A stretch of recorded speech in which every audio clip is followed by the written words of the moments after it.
Clemens and I have a question. With the termination of tens of billions of dollars of U.S. aid and humanitarian assistance to Africa and elsewhere around the world, is this going to create waves of tragedy? Let's get to the bottom line.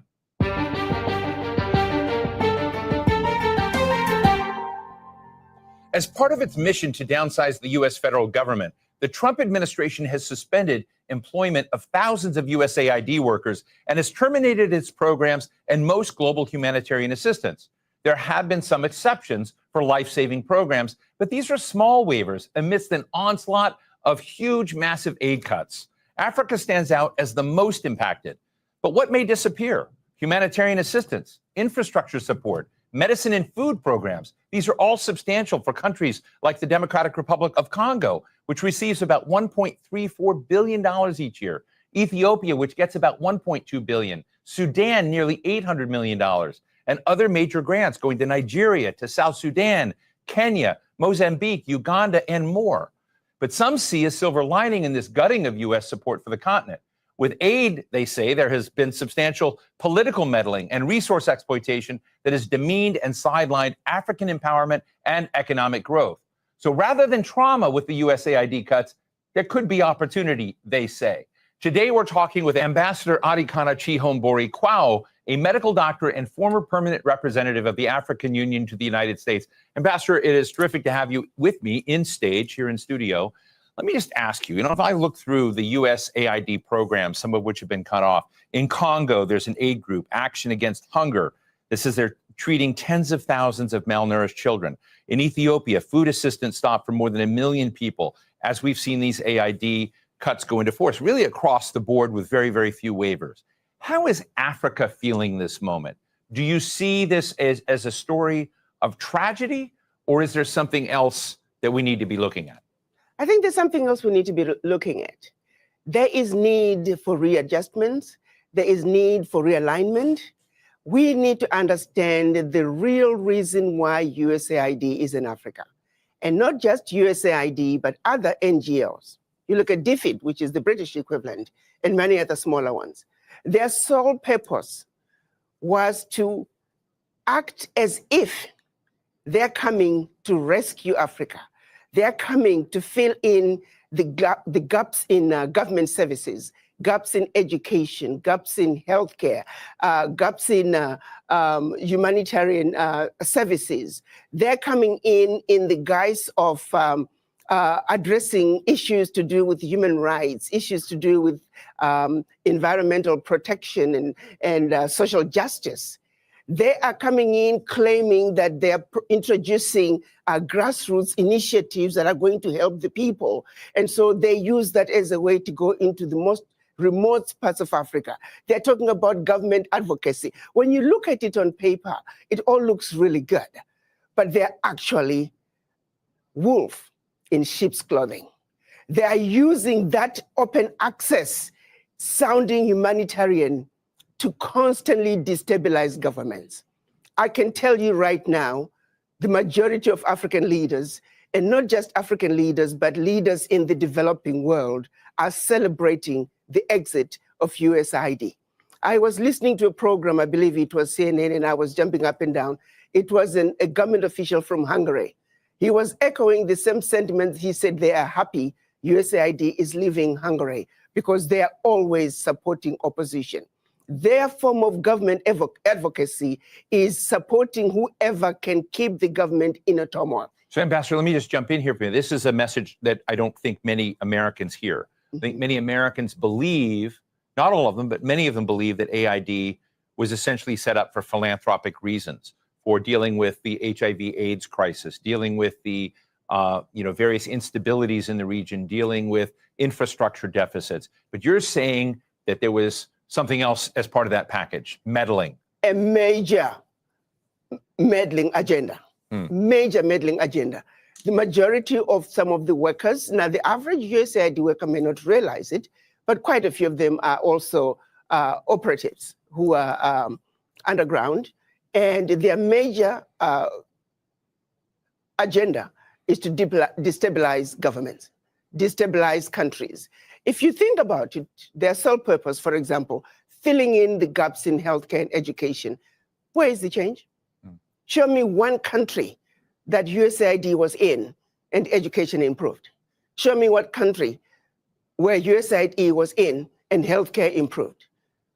The social services they're bringing, it's peanuts. The American taxpayer needs to know the billions of dollars that are being given to USAID, a fraction is making it to the people. Look, one of the highest profile medicine programs is PEPFAR, which both Republicans and Democrats here in Washington are really having outcries about. It was one of the signature programs of President George W. Bush to try to respond to the HIV/AIDS epidemic in Africa. What's the view on that front? Let's look at what HIV/AIDS was used to do. We know of a program that was run out of South Africa where they actually were injecting people with the virus. The reason some of the AIDS virus spread as rapidly as it did in Southern Africa, there were some very dirty games being played on African people. They were using Africans as guinea pigs for experimental activities.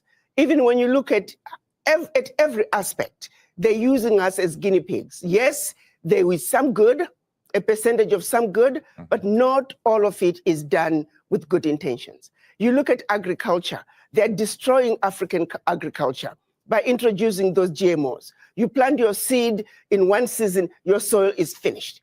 We used to have seeds that we can use from one season to the other. The introduction of GMOs through these agencies, USAID is one of them. We are destroying Africa in a massive way. A little good is coming out, but by and large, the end result, they mean no good. They can turn around and give us an inventory and say, as long as you have been in Africa and also other parts of the world, show us your success rate. You claim you're helping governments with education and healthcare. Show us your success rate. But I also turn around and say, African governments, why do you need this little aid to assist you in providing proper healthcare, proper education? The average African government can afford to provide those services for their people. I happen to have many friends that work for USAID, both in the field, but also in Washington. And I have to tell you, I know that they believe that they're doing good, that they're trying to move the needle for those that are in desperate situation and desperate conditions. I think it's very interesting to raise the question of what the other political purposes are. But as you sort of look at the scene now, the French are very big in aid programs. As you mentioned, the British, there are also Chinese aid programs. Are all of these programs essentially power plays? And all of them need to be suspended? How do you see some of the other international programs in Africa now? Here's why you should definitely publish your book. I believe this quote by Toni Morrison sums it. Well, these are all underground covert operations. Why does Africa need them? Why do we need them? Africa has been the provider. If you look at Europe, Europe cannot survive without Africa. One situation that people don't realize, post-World War, when the US came up with the Marshall Plan, what they don't tell you is that the contribution through exploitation of African minerals was actually the biggest funder of the European Recovery Plan, ERP, aka the Marshall Plan. US contributed $13 billion, which is now present day $175 billion, which, by the way, the American taxpayer must be paid back. Nobody's asking for that money back. But what they don't tell you is that Africa, through exploitation of its resources by the Europeans, was actually a much bigger contribution to the European recovery post-World War II. Nobody talks about that. Why does such a continent that did so much to help Europe recover continue to be so poor? Let's be realistic here. Let's not talk about peanuts. Africa does not need the aid. What we need is for those who are exploiting Africa to stop. Africa has everything it needs. If Africa could have contributed as much as it did to the recovery of Europe post-World War II, why wasn't Africa equally developed? So what happens next, Adhikana? You and I have talked about this before, and the exploitation of minerals, of uranium, of cobalt, of nickel, et cetera, and many other rare earths, which is apparently very much on President Trump's mind, because we see the negotiation for rare earths with Ukraine. But you and I have talked about the artificially low prices and the fact that many economies in Africa don't participate in the gains and growth of the exploitation of those resources. What happens now when these aid programs are withdrawing? Does the social contract between, American mining operations or other global mining operations? Does it give an opportunity for the power dynamic to shift and change? And what will that look like? I think this is a wake-up call for the African leaders. To the same extent that President Trump is saying USA first, African leaders must also say Africa first. This is a wake-up call to the African leaders to take inventory of what is really happening in their countries. Do they really need the peanuts that are coming in as aid? What is really going out? If I may use the example of what happened in Niger, when the government decided they were going to take over the mining of their uranium. The French companies that were mining the uranium were paying the government 80 cents a kilo for the uranium, and then turning around and selling the uranium to the rest of the world at 200 euros a kilo. So that one move from the Nigerian government to say, we are now going to take ownership of our own uranium, they went from realizing about $1 billion in uranium resources to over 300 billion a year. Do you realize what I'm talking about? No amount of NGO could bring that kind of money. And this is only one mineral. Now imagine the country taking inventory of all their minerals and benefiting from their natural resources like the rest of the countries in the Western world.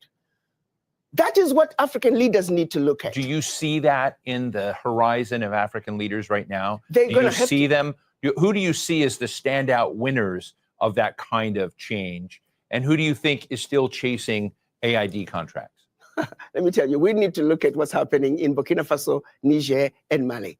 President Traore is standing up. He is saying the natural resources in Burkina Faso, they belong to the people of Burkina Faso. Niger is doing the same thing. Mali is doing the same thing. Every leader must look at what's happening in the Sahel nations to say, like anybody else, you must take care of your people. You have your natural resources. You have everything you need to take care of your people. Why do you continue to be beggars? Look at what is being brought in by not only USAID, but all the NGOs in your country. It's peanuts. It's a joke that the African leaders should continue to be beggars of peanuts when you are looking and allowing billions to get out of your country year in and year out, if not trillions, in natural resources that your people should be benefiting from. It is a wake-up call for African leaders to wake up and say, President Trump is saying, US first, America first. You too must say, your country first, because you have everything it takes. It is a joke. It is embarrassing to see I have not seen any African leader cry over USAID living. I can tell you for a fact, the average African leader privately is celebrating the exit of USAID because they know what is really going on. Let me ask you a geopolitical question. And again, you and I have had the opportunity on this show to talk about it before, which is the relationship of the United States broadly with the African continent. Now, I realize the continent has a lot of different nations, different countries that are part of it. But President Trump is not known to care much about Africa. He has talked about it in very derogatory language. His comments about USAID have had nothing to do with Africa. They've had to do with downsizing the scale of government and the perception of corruption and policies that are not consistent with his own. He's not framed any of this in terms of African needs or whatnot. So when you think about that, what do you think is the possibility of changing the dynamics of the relationship between the Trump administration and African leaders when it doesn't seem to be on his radar screen? To be honest with you, why should African leaders care? Why should Trump care about Africa? He shouldn't care about Africa to the same extent that the African leaders really shouldn't care about a relationship either. If the relationship can be worked out, that's wonderful. But if President Trump is saying, I have a mandate from my own people to take care of my people, and I'm doing what I need to do to take care of my people, African leaders need to take that same position. You see, it takes two to tango. If President Trump does not want a relationship with Africa, Africans shouldn't be begging for it. Are you with me? Do you think this will transmit to the way Africa deals with Europe, with France, with Germany? I'm hoping that this will translate into African leaders looking from within, because they don't really need to keep looking outside. They have what it takes. It's a wake-up call, just like what happened during COVID. It was a wake-up call for African leaders to realize that you must begin to look within Africa to take care of yourself. When the chips were down, the world walked away from Africa during COVID. So that's a reality. No supplies were coming to Africa. Africans were not manufacturing anything, and African leaders were forced to look from within.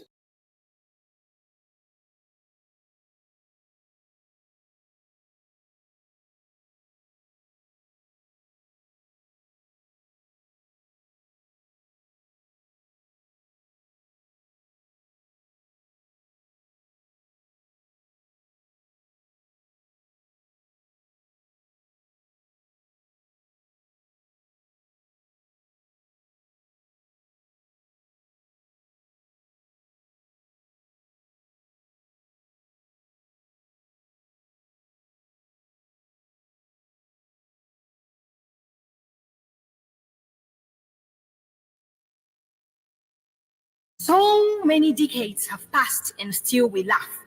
Beat our chest with pride, our self-esteem so high. They tried to play with our intelligence, killed our intellects, told us we were a dark continent, a group of people so far from greatness. Time and time again, they tried to break us, torturing our heroes, getting them locked up, pointing guns to our heads, trying to silence us, and when we rebelled, they pulled the triggers. Piercing bullets into our chests, they thought they killed us. But you can't kill a demigod. You can't stop us from passing this dynasty down to the young ones. These heroic and legendary stories must go on. They tampered with our story, making us to tell our children their story, calling it his story. But we can never forget, because we are the makers and writers of our story, so we must tell. Take away the books, take away the pens, but these stories can never disappear into thin air because we are not just humans. We are creators. We are the unbeatable warriors. And that's why they are scared of us. That's why they try to kill us. But what they didn't know is you cannot kill a demigod. That's why they try to take away our identity, try to change us to what we are not. But what they didn't know is you can take the man out of the ghetto, but you can never take the ghetto out of the man. That's why they try to kill our very existence, try to throw us into the darkness. But what they didn't know is it is in the deepest darkness that our black shines brightest.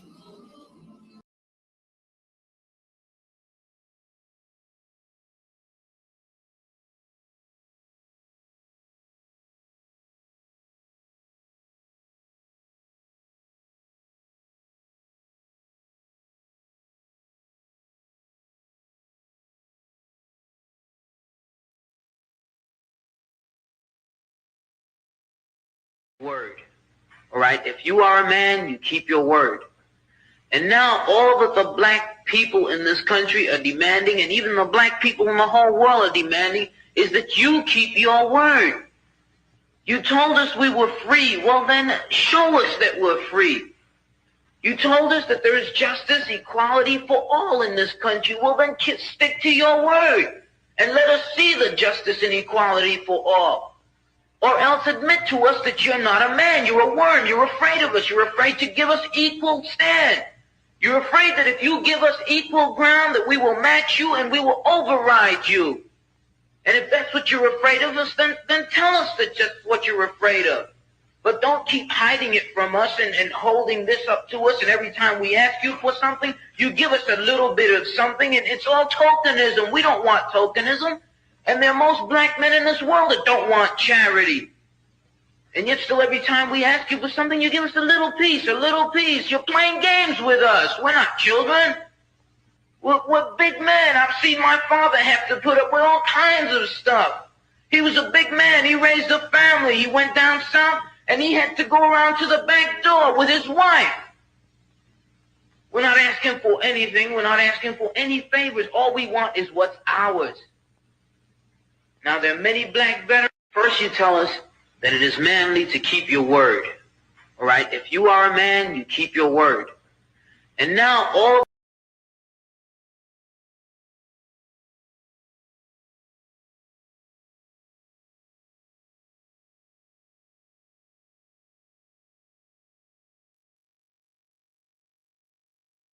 the West can do you can go to whatever suicidal path you are putting yourself on, but don't come and tell me what to do with my energy, my resources, and I don't care about your $100 billion of so-called climate aid when you're giving me $100 billion in aid, asking me to sit on $12 trillion worth of oil and gas that's sitting under my soil. That is not a deal.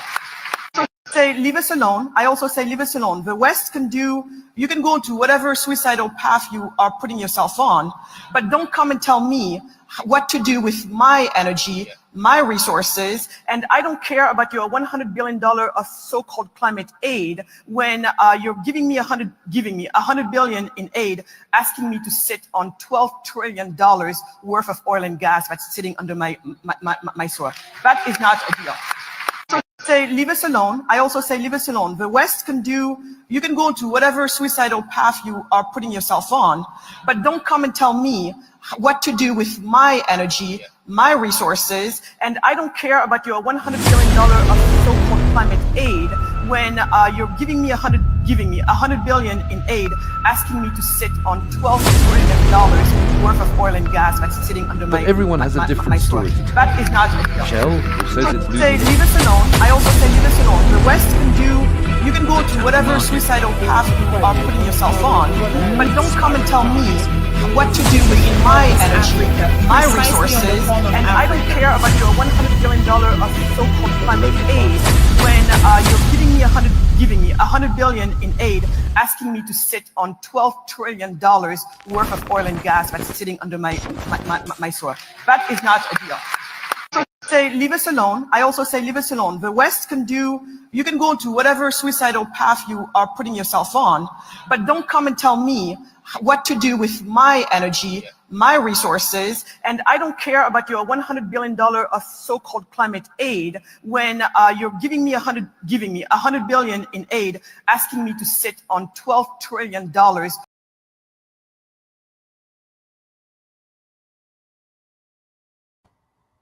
All right, good afternoon, folks. Once again, this is Frank. I am your host. This is the Revolutionary Repatriation Educational Lecture Series of WCC every Sunday.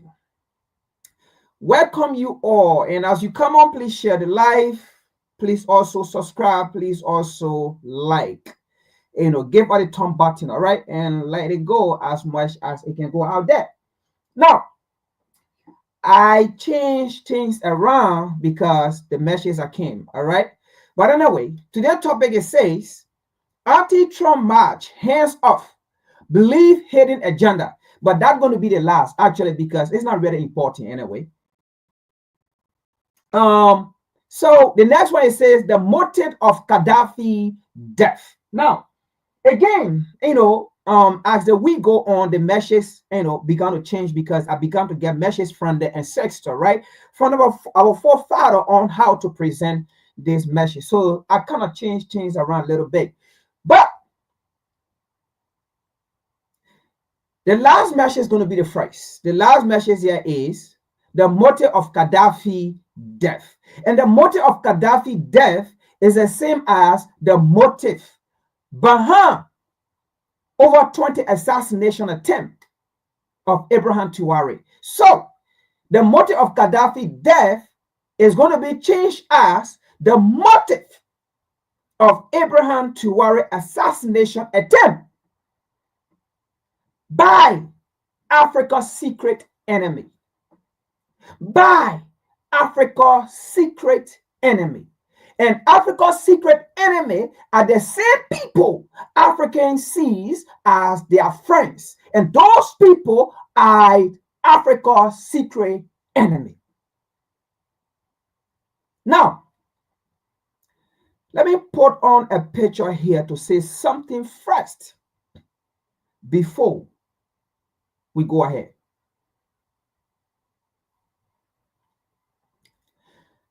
Ladies and gentlemen, folks, the picture you see on the screen, the pictures you see on the screen, one is Abraham Traore and one is Michael Langley.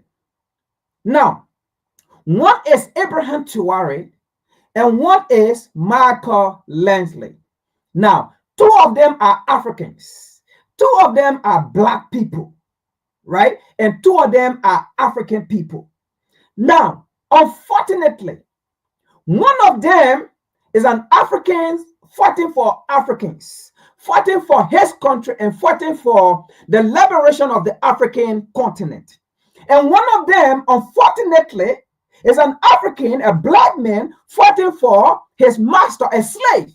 One of them is a liberator who don't want to be slave, who don't want to be dictated to by the West. One of them is an African who want to be dictated to by his Africans, by Burkinabes, by the people he served. One of them is saying, if anyone is to dictate to me, it should be my Africans people. It should be my Burkinabe people. And one of them is saying, if anyone is to dictate to him, it should be his slave master, because he still want to be slave, and that is Michael Lensley. And that slave is Michael Lensley, the African commander in Africa. He is a slave.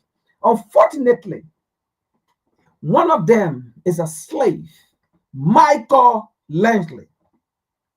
You know, Michael Lensley, just like Barack Obama, who went to Africa, who went to Libya and bombed Khaddafi and bombed Libya, killed Khaddafi, and then came back to America, sat down comfortably in his home, in his house, eat bread and burger, and have fun with his wife, with his children. Meanwhile, Libyan Africans in Africa began to suffer and die. And then Obama came out to say one of the greatest mistakes he ever did was to go to Khaddafi and bomb Khaddafi when Khaddafi saw Obama as a brother. And Khaddafi thought a black man has now become a United States president. But not knowing this black man was a slave on a slave plantation working for his slave master. Now knew this black man, Obama, was a slave working for his slave master. Ladies and gentlemen, it is in the same way that Michael Lensley, a black man, is working against another black man. A black man is working against another black man to kill another black man in the interest of a slave master. A black man that is looking at his brother with an evil eye. Michael Lensley have an evil eye toward his brother in the interest of a slave master. But Michael Lensley, we have a message for you today. Let me say this first. Like I said, the message came in and the ancestor began to tell me what to say, what to preach on today's Sunday episode. Let me say this first. This is what it said I should say. This is WCC. The messages we bring here, most of them are being passed on by our forefathers because they told us we should call upon them. Anything we seek, they will direct us. So before we come up here, we seek them and they direct us. And this is the message they have to give. We don't care whether you are a black man, whether you have a skin of a black man, we don't care. The reason why we don't care, because you are a black man and wearing the mask of Ku Klux Klan. Henceforth, they said this is what I should say to those Negro slaves. There are some Africans in France. There are some black people in France who are protesting against the removal of Abraham Traoré, who are also serving in the interest of their slave master. This is a message for you people. All those Africans, whether in Africa or whether out of Africa, all those Africans who are standing on the way of liberation, who are protesting against Africans' freedom, the message to you people, the warning and the message to you people is, you people are cursed from today to your current generation and generation unborn. You people are cursed with terminal illness And no doctor, no hospital will solve those terminal illness. You people are cursed from this movement. You people, that curse, that terminal illness will start from you people and generation to come to eternal death, eternal day. You people are cursed. No, we are not going to Pentecostal to go pray. We are not going to Lutheran to go pray. We are not going to Methodist to go pray. We are not going to the Catholic Church to go pray. You know the reason why we are not going there? Because those churches are part of colonial institution to oppress and suppress Africans. Those churches, they were founded, those religions, they were founded in the 1600s to oppress and subjugate Africans. And that is why now we have come to the realization we are not going there. We are not asking the forefather of the white man, the oppressor. So the message to you people is, those of you Africans in France and in the diaspora and on the African continent who are standing against African freedom, they say I should tell you people are cursed. And this curse is a generational terminal illness. And the next group of people who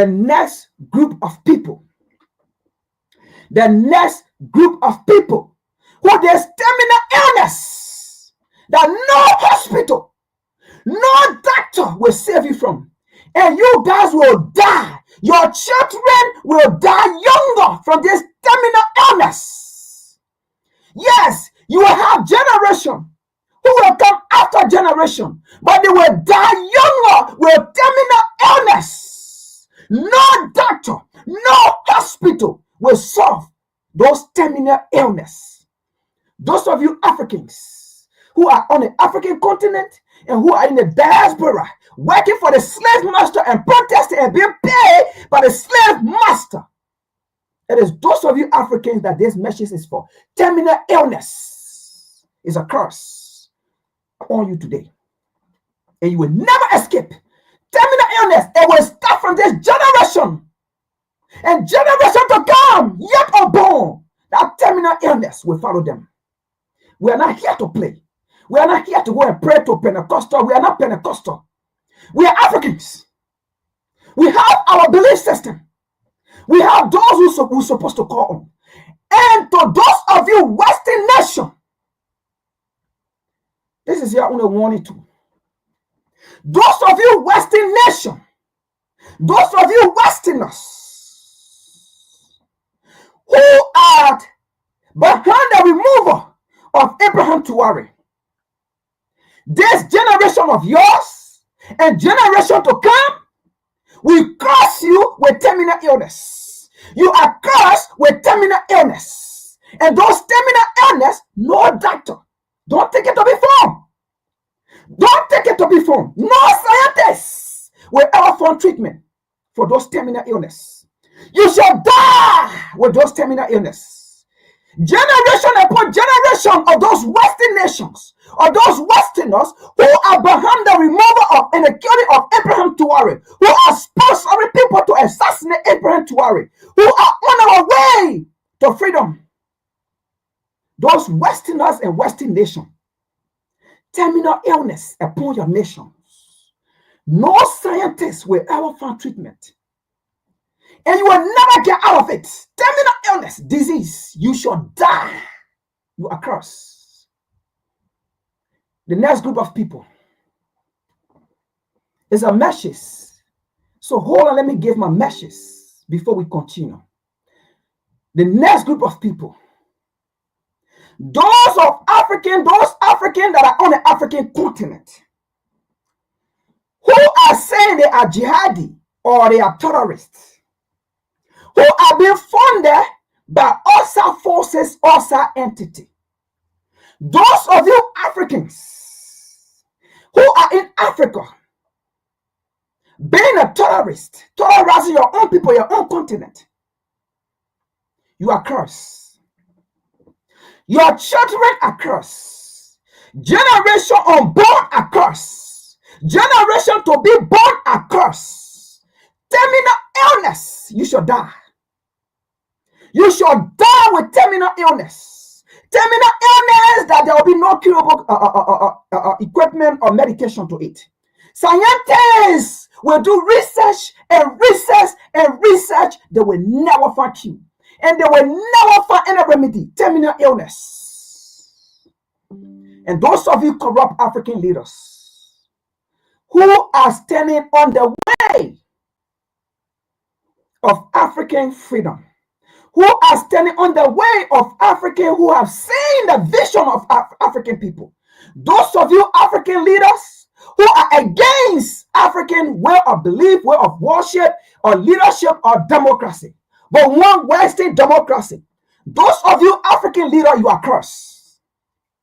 Those of you African leaders who hate African, who love their people, who love their continent, and who are taking responsibility and charge of their African nations, and want to work with the West because you are corrupt,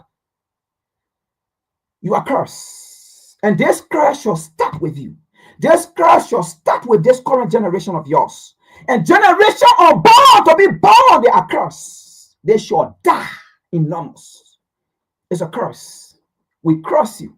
We are not going to church because we don't believe in it now. We are going back to our tradition. We are going back to our forefather. We've been making the biggest mistake. When they took us, call upon us, we will be there. And this is a message. This I should give to you people for to curse you people, and you are cursed. Let's continue here. Two manner of people on the screen, as you can see. One is Abraham Tuare, who said, if anybody is to dictate to me, it will be my people. And the other one is an African, a black man too. If he remove this uniform on him, he will be a nigger. He will be a nigger. If he remove this uniform on him and decide to pass and walk on the street, police will be caught on him and they will step on his neck. Two manner of people on the street. One see his brother as an evil eye, and that is Malcolm Leslie, who see his brother as an evil eye because he is a slave working for his slave master on a slave plantation and whipping his brother. Malcolm Leslie, your own cross is coming. But they say I should wait. If anything is to happen to Abraham Tuwari, your curse. They say, Malcolm Leslie, they say, if anything is to happen to Abraham Tuwari, what we are going to discuss today, according to them, you shall be cursed, and your generation shall be cursed with terminal illness. Until then, if anything is to happen to Abraham Tuwari, you being African commander, if anything is to happen to Abraham Tuwari, you shall be cursed, and your generation shall be cursed, and that curse shall start on your current generation. And that curse, generation unborn of yours, are cursed, and they shall die with terminal illness. Let's continue here. Your messages have been given. Listen, you like, take it, you like, don't take it. It's a message and it have been given. Now, let us start with these videos first. Last week, there was a hearing on the Senate committee in Washington, D.C. of the U.S. Congress. And Malcolm Leslie was present along with the Europe command or commander, the European commander as well. Malcolm Leslie, a black man who has seen Africa with an evil eye, who has seen Africans with an evil eye, because he had the evil eye of the oppressor in him. As we discussed yesterday with Fanon, psychological racism, psychological hate is what Malcolm Leslie is saying his African brothers with an evil eye. But it was said by our forefather, do not look at your brother with an evil eye. But Malcolm Leslie is an evil man looking at his brother with an evil eye because he is on the plantation as a slave and whipping his brother. Look at the kind of thing he said. But Michael Leslie, we are waiting for you. If anything is to happen to Abraham Tuwari, don't take that to be a joke. Don't say, oh, he just some boy sitting on Facebook. He have no work to do. But guess what? Let anything happen to Abraham Tuwari, and you will see the terminal illness that will start with you in your household and your generation. You will never believe it. And one day you will sit and begin to remember this video. If anything is to happen to Abraham Tuwari, terminal illness, that's the message I'm giving you. It will start from your house, and it will be a generational curse. Terminal illness, you shall suffer, and your generation of born shall come, and they shall suffer.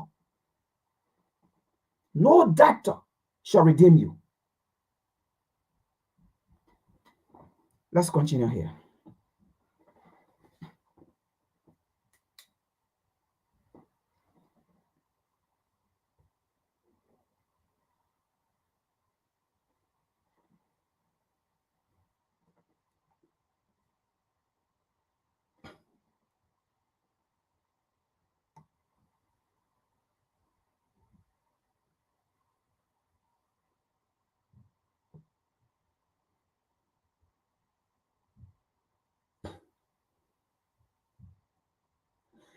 Folks, what you are about to listen to is a video, a recalling from last week hearing from the Senate committee in Washington, D.C.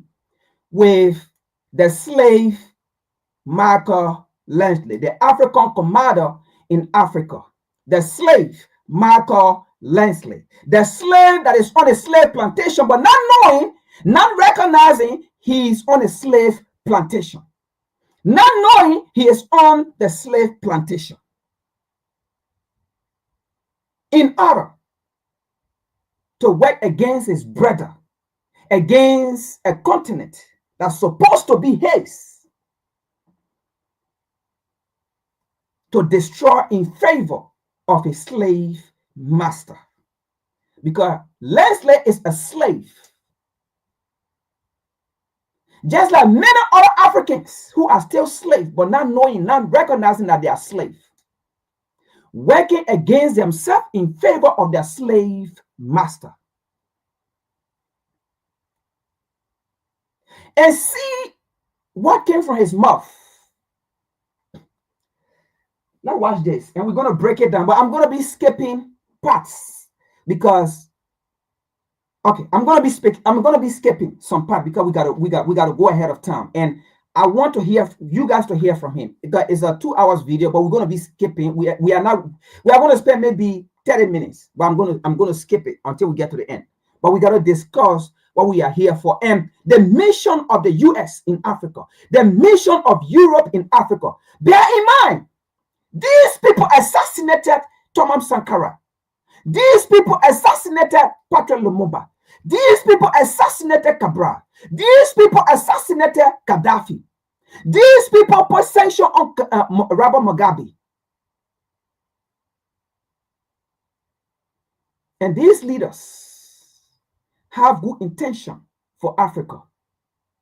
And leader that does not have good intention for Africa, those are the leader America work with.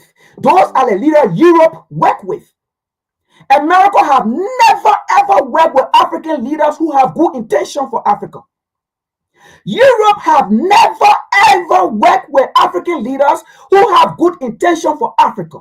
The people Europe and US work with are African leaders who have no good intention for Africa.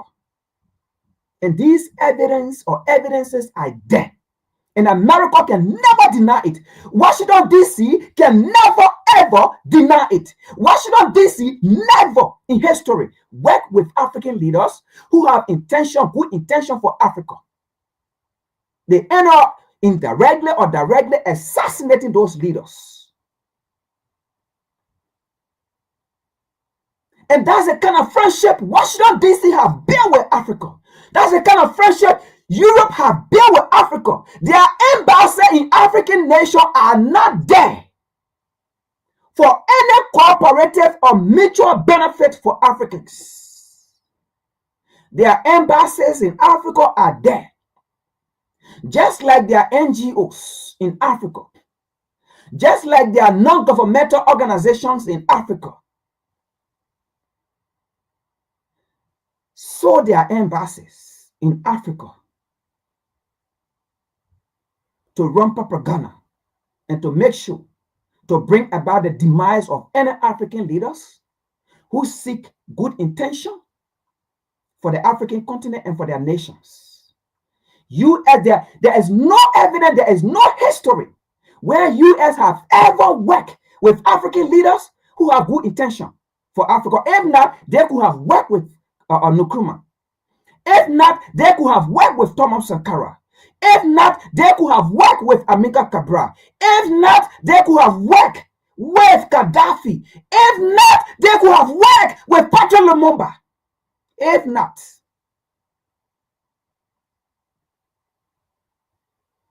let's watch this video.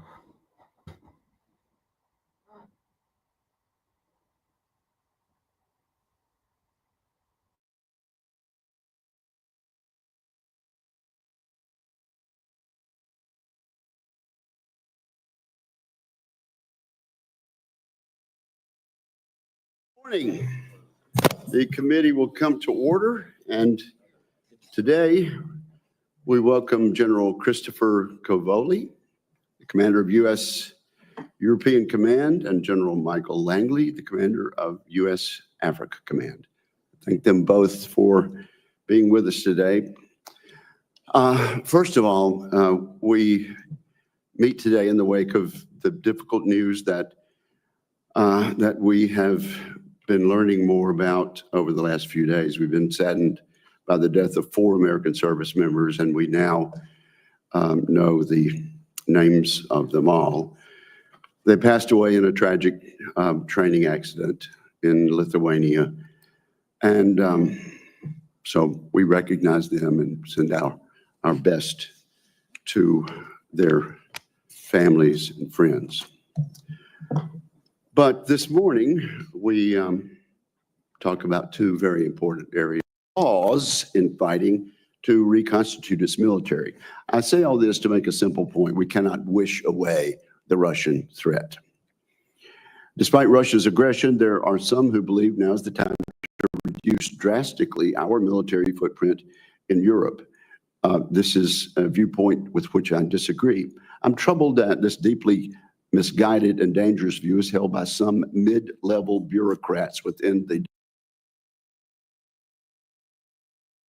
All right, let me make this disclaimer first. You know, in this video, everything that you're going to hear is Russia and China. Now, let me make this disclaimer. This video is not in support of Russia. It's not in support of China. It's not in support of US. Is in support of Africa, period. This video is in discussion of Africa. This video is to expose the US and Europe. This video is to expose the US and Europe. It's not in support of Russia. It's not in support of China. However, we are going to discuss what is important to Africans.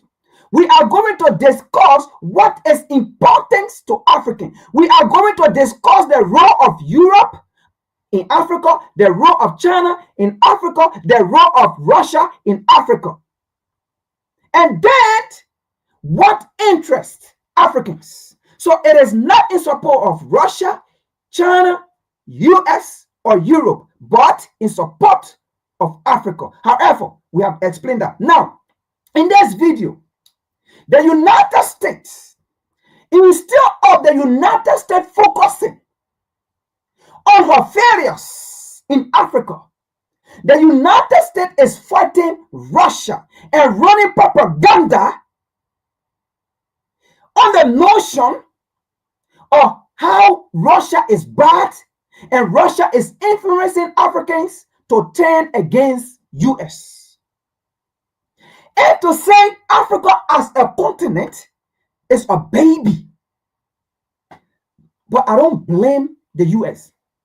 I blame African leaders because this is the reason why the United States says if Africa have a veto power on the United Nations, the United Nations will be dysfunctional because Africa continue to exhibit her ignorance, her failures to the US, and they begin to listen to the US. Whatsoever the US say, most African leaders listen to it.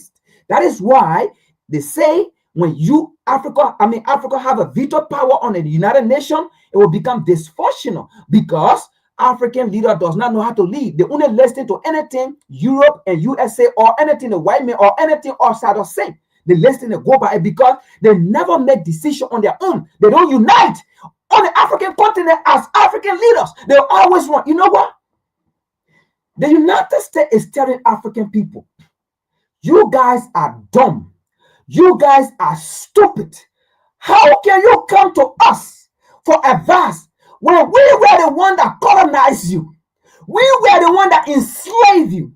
We were the one that caused your demise. Whatsoever you are going through today, we were the one that caused it. And you are still coming to us for advice of leadership, for direction. We were the one that killed. We were the one directly or indirectly that killed Patrick Lumumba, directly or indirectly that killed Thomas Sankara, directly or indirectly that killed Khaddafi, directly or indirectly that killed Amilcar Cabral, directly or indirectly we did not want Nkrumah. We were the one, all your greatest leaders, we call them terrorists. We were the one, and you are still coming to us to sit on the same table for advice.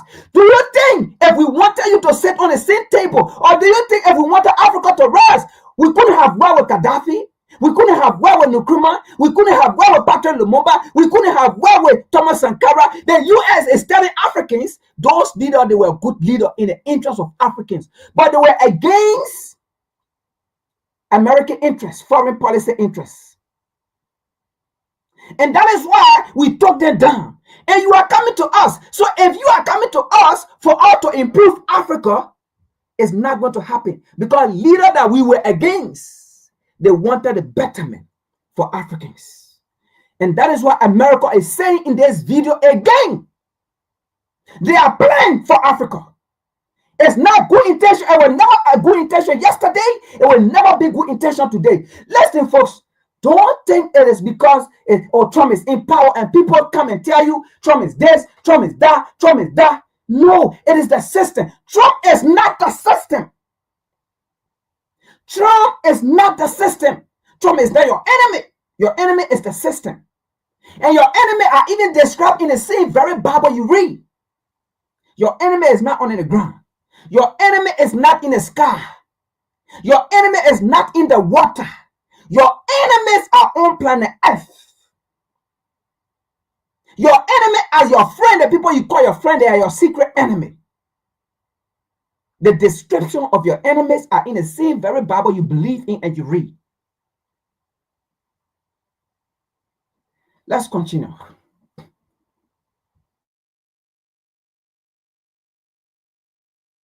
Defense Department. They've been working to pursue a U.S. retreat from Europe. And they've often been doing so without coordinating with the Secretary of Defense and the National Security Council. As I have said. And by the way, this video you're watching, this was one of the reasons of the hands of rally march that they had in Washington, D.C. We told you it wasn't about no damn black man. And we told you, don't go there. It wasn't about you. You are not anti-Trump. You are not an enemy to Trump, and Trump is not your enemy. Don't go out there to go show yourself to Trump that I am anti, you are my enemy. No, we told you don't go there. And I'm glad you did not go there. This video is part of the rally that he had. It wasn't about you.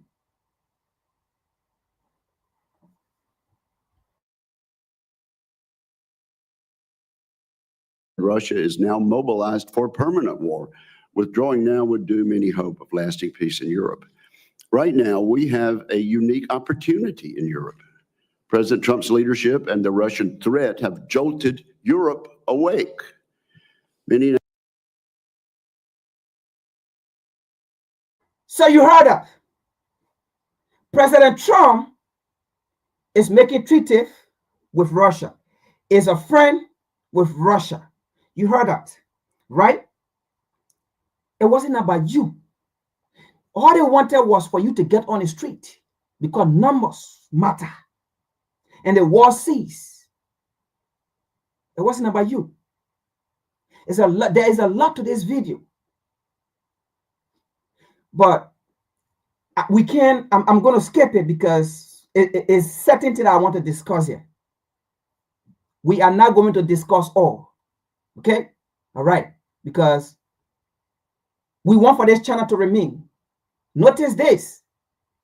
We don't control YouTube. YouTube is for them. Facebook is for them. Twitter is for them. Instagram is for them. It's not for black people. So we have to know what we discuss in order to continue, or else, you know. Okay, let's continue here. Nations have begun rebuilding their militaries. Our allies on the eastern flank, Poland, the Baltic states, and Romania are all spending much more than we are. Much more than we are. The United Kingdom and France are awakening. Even Germany shows signs of stirring. NATO should be led by the United States, but Europe should shoulder most of the military burden. Okay, you heard that right. NATO should be led by the United States. Now, part of the reason of the hands-off rally that they had, they said, because what is going on within NATO, Donald Trump is saying the United States have always stood up to be the head of everything. And the United States want to spend her billion, her $1 million in everything. So, if these NATO nations want to collaborate with the US, they also have to put money. They also have to bring the same equal amount of $1 million or $1 trillion or $1 billion the US is putting. They also have to put the same amount. Because at the end of the day, it's about their interest, just like the United States interest. It's about their protection, just like the United States protection. Because if there is a war, we will not send our people there. Even if we send our people there, you have to bring the Polish army, the British army, the French army, all of them have to come too. So we can't keep spending our $1 million. So Donald Trump is holding the money and saying, you guys have to come. That was part of the reasons of the hands-off rally. Because what happened here is, in their mind, Donald Trump is destroying the oppressor empire. In their mind, Donald Trump is exposing the empire. That was the part of the reason of the hands-off rally. You heard it. It wasn't about you, Negro people. You didn't care about you. They never care about you, and they will never care about you. In the eyes of them, you are still a slave. They can use you at any time. You are a slave in their eyes. And that was the last statement of the 1884 Berlin Conference. Before the closing of that conference, it was said, Africa and her descendants will never, ever rise. If they say Africa and her descendants will never, ever rise, whether you live on the African continent or you live out of the African continent, you are an African. You are the descendant of those people. They don't expect you to rise with their support. Whether you live on the African continent or out of the African continent, you are a descendant. Let's continue.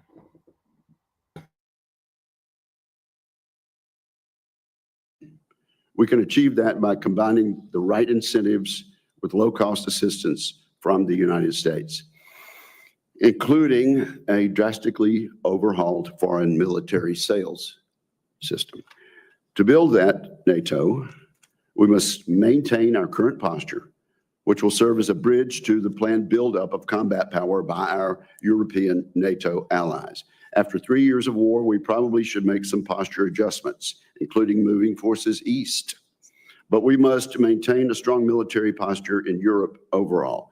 Failing to do so risks tempting Russian adventurism before our European allies have been able to ramp up their forces fully and their capabilities. The Chinese Communist Party views its competition against the United States as a global project. To China, the continents of Europe, Asia, South America, and Africa are all critical in Xi Jinping's. Okay, now listen to this again. The United States is not talking about why a black nation or the African continent in favor of China. The United States is not talking about why a black nation or the African continent going towards Russia. The United States is not talking about why are we failing in Africa? Are the African nations disengaging because of our failures? The United States is not examining those things. But the United States is running propaganda about how China does, Russia does. What they are not going to discuss here, we are going to discuss here is the United States is seeing that she is failing. The United States is seeing that Africans have come to the realization that the United States is not Africa or France. Europe is not Africa, France. America should be ashamed of herself. Europe should be ashamed of herself. How long you been on the African continent? You've been there before China.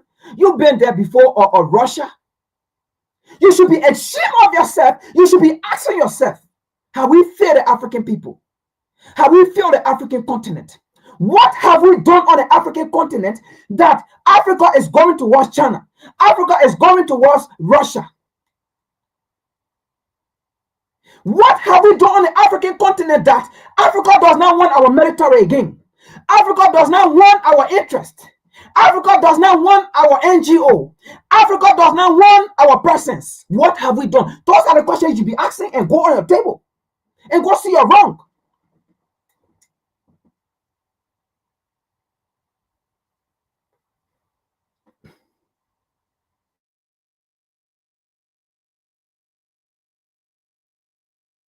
Unprecedented global military expansion. In particular, Beijing has been active on the African continent. In Djibouti, China's naval base has grown substantially. It's now capable of hosting China's most. Again, after this, I'm going to skip a little bit. He said in Djibouti, China military presence is growing, or they are growing their military. Mr. United States, shame on you. Didn't you have a base in Djibouti before China? All of a sudden, then why China military is growing in Djibouti? All of a sudden, why the people in Djibouti want China? All of a sudden. These are the questions you should be asking yourself, because you are fearing the African continent, because you are part of the demise of the African continent, because you are part of removing African leaders who seek the interests of Africa, and we have come to realize that you are not our friend. We don't care what you will do. We don't care what you will come after, but we will say you are not our friends. So that is why we are turning to look for new friends. We have come to realize that you are an enemy. You backstab us. You come pretending that we are friends, but you go and sponsor tolerance. Yes, you sponsor the Arab Spring and you destroy Libya today. Those are evidence. And we will tell you in your face, you are a sponsor of tolerance. Yes, Daniel Trump told us USAID, part of the American government branch, sponsor of terrorists. You are not our friends. So we are not speaking because we want to speak. These are evidences against you. And you continue to displace yourself. Nobody in favor of Russia. Nobody in favor of Russia over US. Nobody in favor of China over US. But you have failed the African people and you have failed the African continent and you continue to despise your ignorance.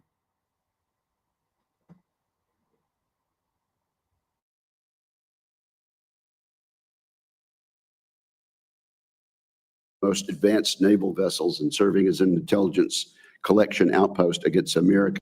For future military contingency. Russia has expanded its military engagement in Africa also, including by restructuring the Wagner Group's operations under an umbrella organization called Africa. Again, that we educate this United States Congress. Who cares if Russia expand her military presence in Africa? Who cares if China expand her military presence in Africa? Were you there in Africa before Russia military presence in Africa? Where the African command were there. Your presence were there before people went for China, before people went for Russia. It's because you failed. It's because it has come for us to realize that you are the one phony terrorists. We have realized that the same African are the people taking ammunition to the terrorists.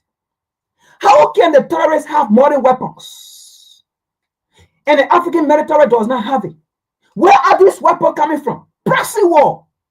Create a chaos and capitalize on the chaos. That's your mission.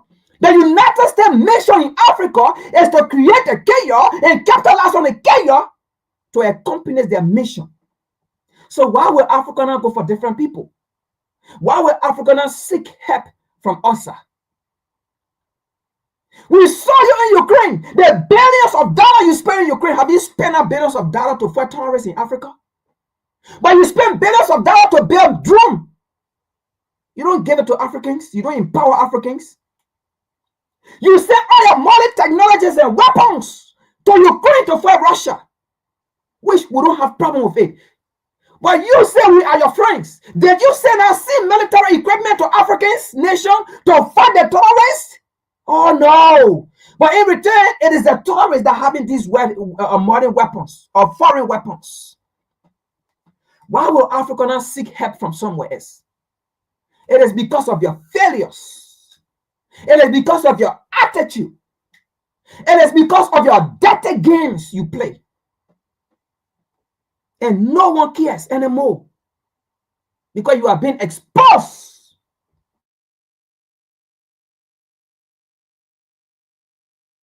Core, an historic irony of great vital mission. Are you ready for retirement? Our free retirement planner shows you where you stand now. America is the greatest country in the world, and it is in large part because of our armed forces, which are the finest in the world. I look forward to your questions. Thank you very, very much, General. General Langley. Chairman Wicker, Ranking Member Reed, distinguished committee members, it's an honor to appear here today representing the outstanding service members, civilians, and families of United States Africa Command. As I get closer to the end of my tenure of command, I remain in awe of the character and capabilities of the men and women willing to serve our nation. Our team of soldiers, sailors. Do you see when a slave is on a slave plantation working for a slave master? Do you see how excited he is or they can be? Do you see how they can get their speech? It was the same way Obama, the slave, and all slave, working for a slave master. When they're speaking for their slave master against their own people, having evil eyes against their own brother, they speak so vocally, so eloquently, so confident. But when they are asked to speak for their own people, they bow their head down. They pretend that they don't want to speak. They pretend that it's not necessary. They pretend that they don't have voice. But when they are on a plantation, they want for their slave master to recognize them, to give them more titles, as you can see on his chest. But not realizing After he had destroyed his own people, just like Obama went and destroyed Libya and killed Gaddafi, Hillary Clinton came and said, we saw, we conquer. And she was happy, rejoicing. While Obama said, I shouldn't have done it. I wronged my people. I shouldn't have killed Gaddafi, and I shouldn't have destroyed Libya. But on the other hand, Hillary Clinton was rejoicing.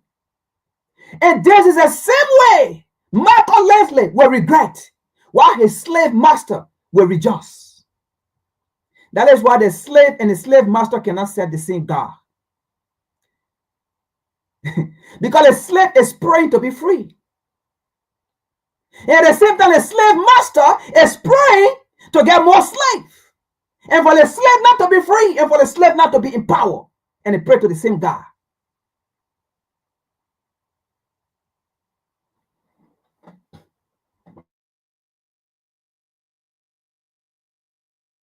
Marines, airmen, guardians, and civilians perform valiantly, and I'm honored and proud to serve with them. Point be known, America remains in good hands. I'm proud to testify. You heard that from Michael Leslie. America remains in good hands to destroy Africa. And because he is the commander in Africa. You know, whenever you want to destroy a black man, you have to send a black man. Whenever you want to destroy a black continent or a black nation, you have to send a black man.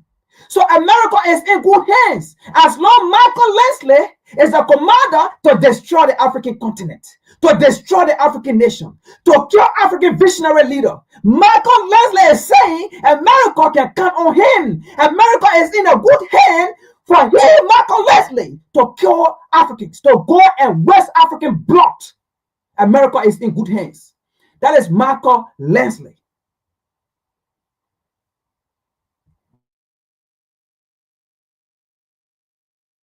With my good friend, General Chris Cavoli, the Supreme Allied Commander in Europe and the Commander of the United States European Command. I'd like to extend my gratitude for his steadfast cooperation. As you know, EUCOM and AFRICOM share service components, and every day our teams are coordinating to solve some of our nation's toughest security issues.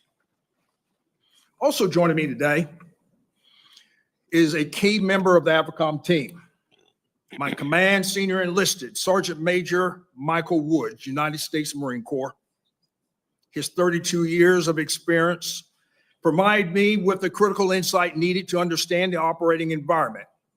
And he shows our partners what true non-commissioned officer leadership looks like. I'm lucky to serve with him.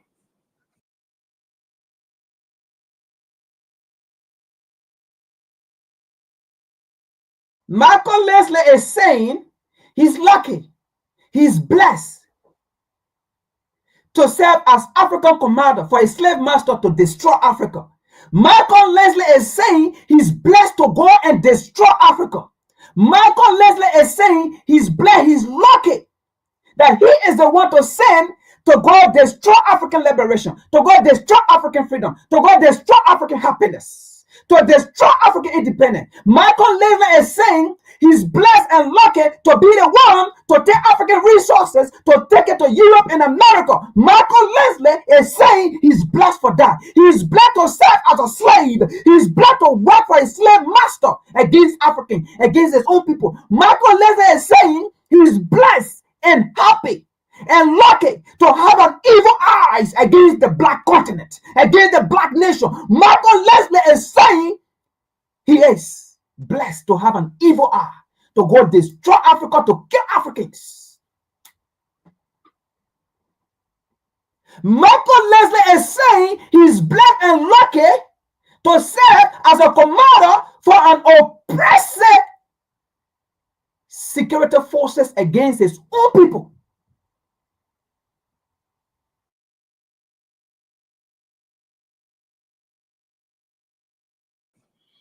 Now, everything we do at the United States Africa Command has one overarching goal in mind: achieving peace through strength.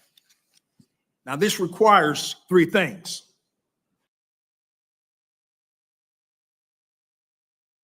Now, that will make this class. He said one focus thing in their mind is achieving peace through strength. Now, that peace is not for Africans. If not because of that, Nkrumah couldn't have been overthrown. Khaddafi couldn't have been killed. Because you can't be talking about peace and you destroy Libya today, there is no peace. Today, after you kill Lumumba, there is no peace in DRC Congo. Today, they see chaos. It has been alleged that you are part of the chaos in Sudan. You are not for peace. The peace is to continue to create proxy war, then loot the African resources for your slave master. And you feel proud. Michael Lensley, a black man looking at another black man for an evil eye. Michael Lensley, a black man, an African man looking at an African continent, a black continent with an evil eye. Michael Lensley, he's looking and proud to kill and destroy Africa. Michael Lensley, he's not a chance for that. But guess what? You are cursed. Terminal illness. Terminal illness will start in your household with you. And generation of you to come, yet unborn, they are cursed with terminal illness.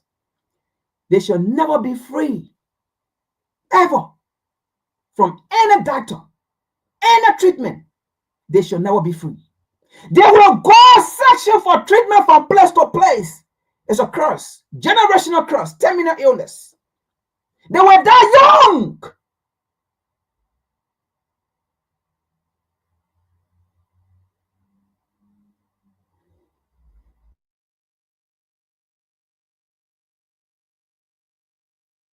A clear understanding of national security threats, a robust and dependable network of like-minded allies and partners, and appropriate resourcing to match military requirements. Now, as I've said in previous testimony, Africa remains a nexus theater from which the United States cannot shift its gaze.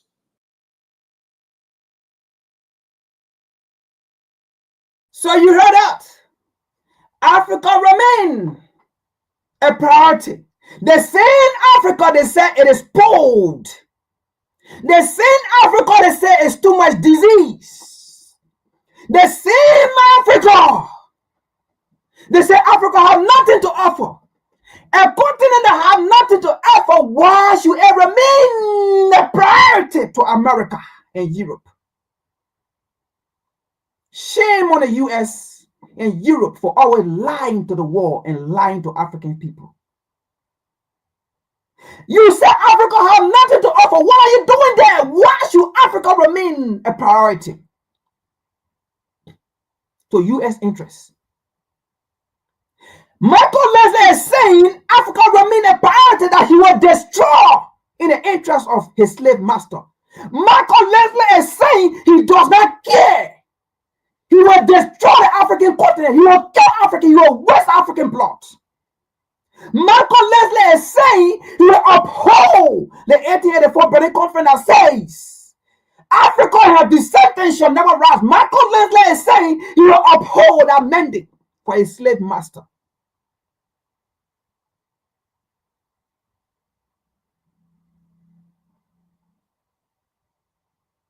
He thinks he's free, but in the eyes of the oppressor, he is a slave.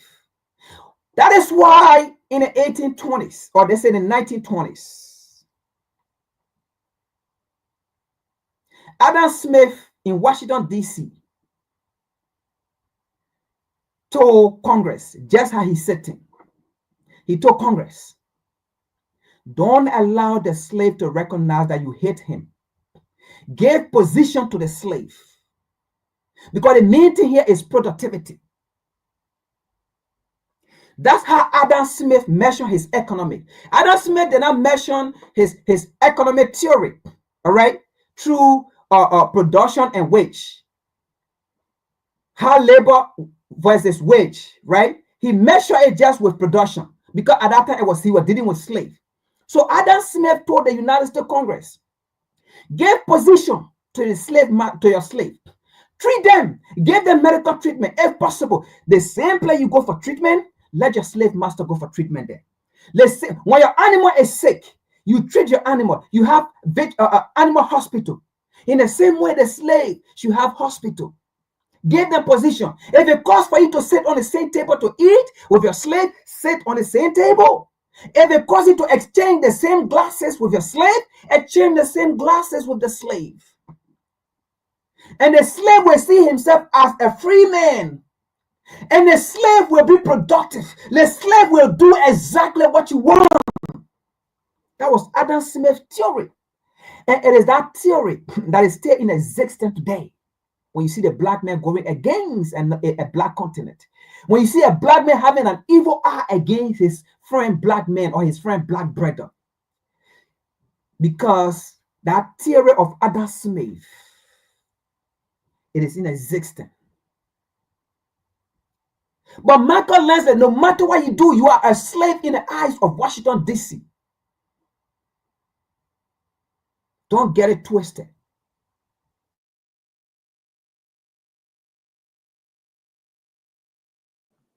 It is home to terrorists who take advantage of conditions in Africa to grow and export their ideology.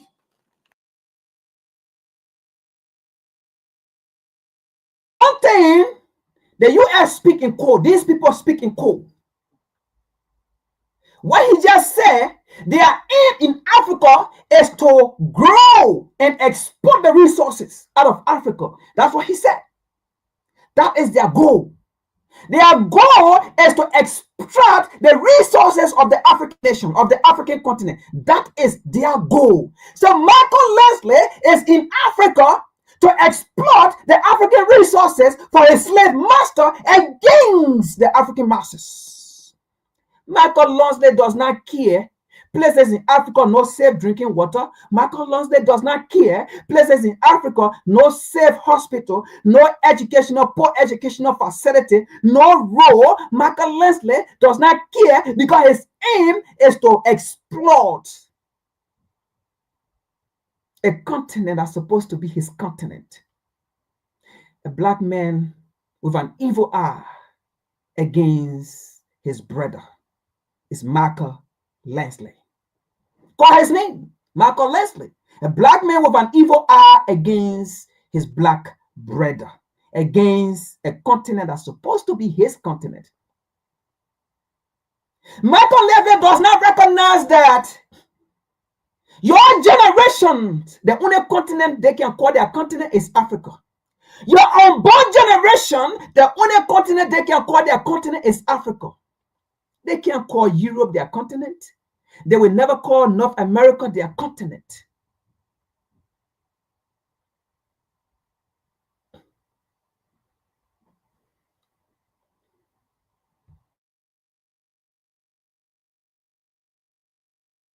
Because if they call North America their continent or Europe their continent, the day they want to speak up for their right, what they tell them, go back to Africa where you come from, Michael Lansley. You should know that. Michael Lansley, you should know that. Your children will be insulted. Your generation to come will be insulted. Your generation to come will be insulted. The day they want to speak for their right, the system that you are fighting for, the continent that you are fighting for, the nation that you are fighting for, they will tell your generation to go back to Africa, where they come from. Oh, Michael Lansley, a slave, not knowing he is a slave, who have an evil eye towards his brother, who have an evil eye towards a continent that's supposed to be his continent. Michael Lansley, whose aim is to destroy the African continent. Michael Lansley, whose aim is to destroy Africans. Michael Lansley, whose aim is to kill Africans. Michael Lansley.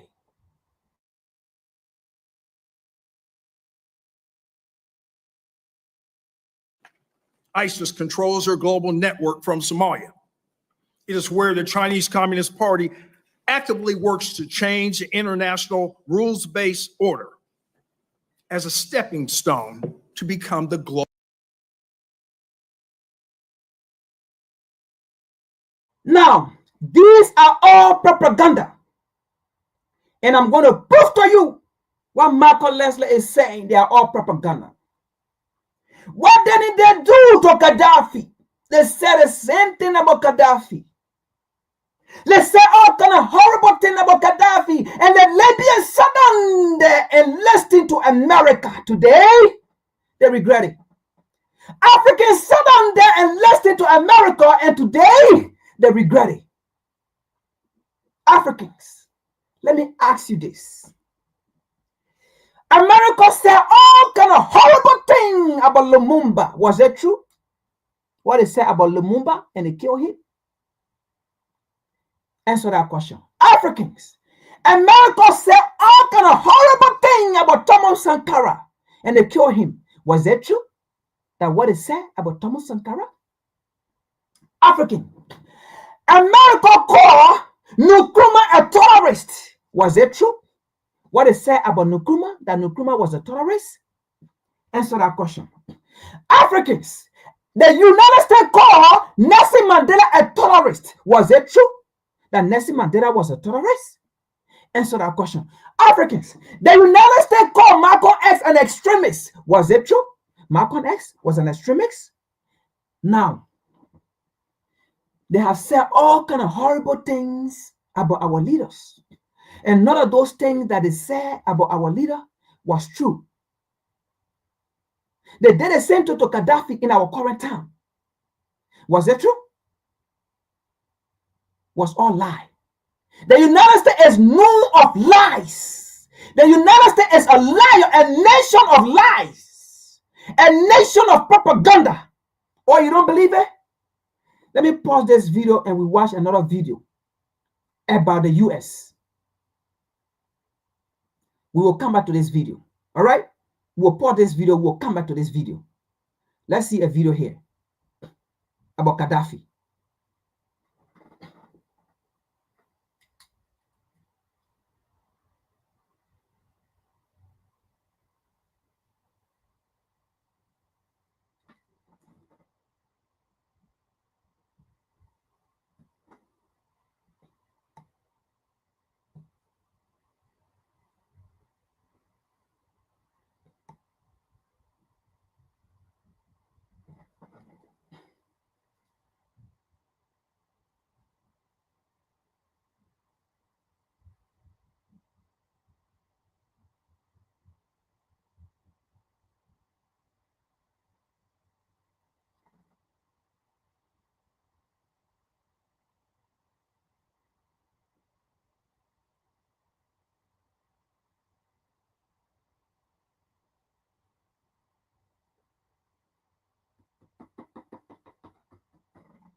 Ooh, let me see here.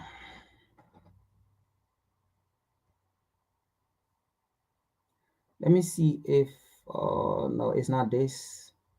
We will come back to this video, but let me see.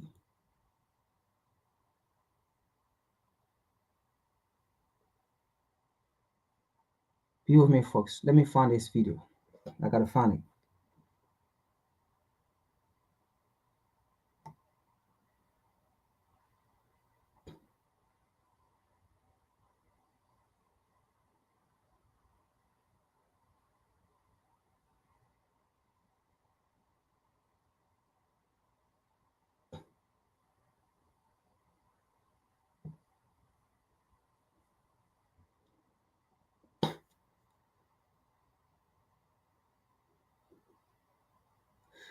All right, so this is a video here of an ex-American congressman, an former American congressman speaking about the reason for the destruction of Libya, the reason the United States, EU wanted to kill Gaddafi. The US is not our friends. The United States is not Africa friends. The United States is not Africa friends. Europe is not Africa friends.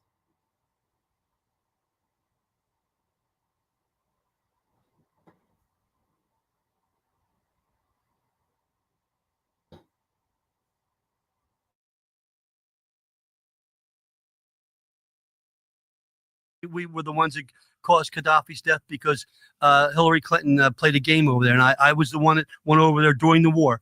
Gaddafi asked me to come over. I took a Biden staffer and a Bush staffer and a film crew leader from ABC One in New York, Larry Menti, with me, and a cameraman, because I didn't want the CIA to set me up. I hand carried the letter back from Gaddafi offering to resign.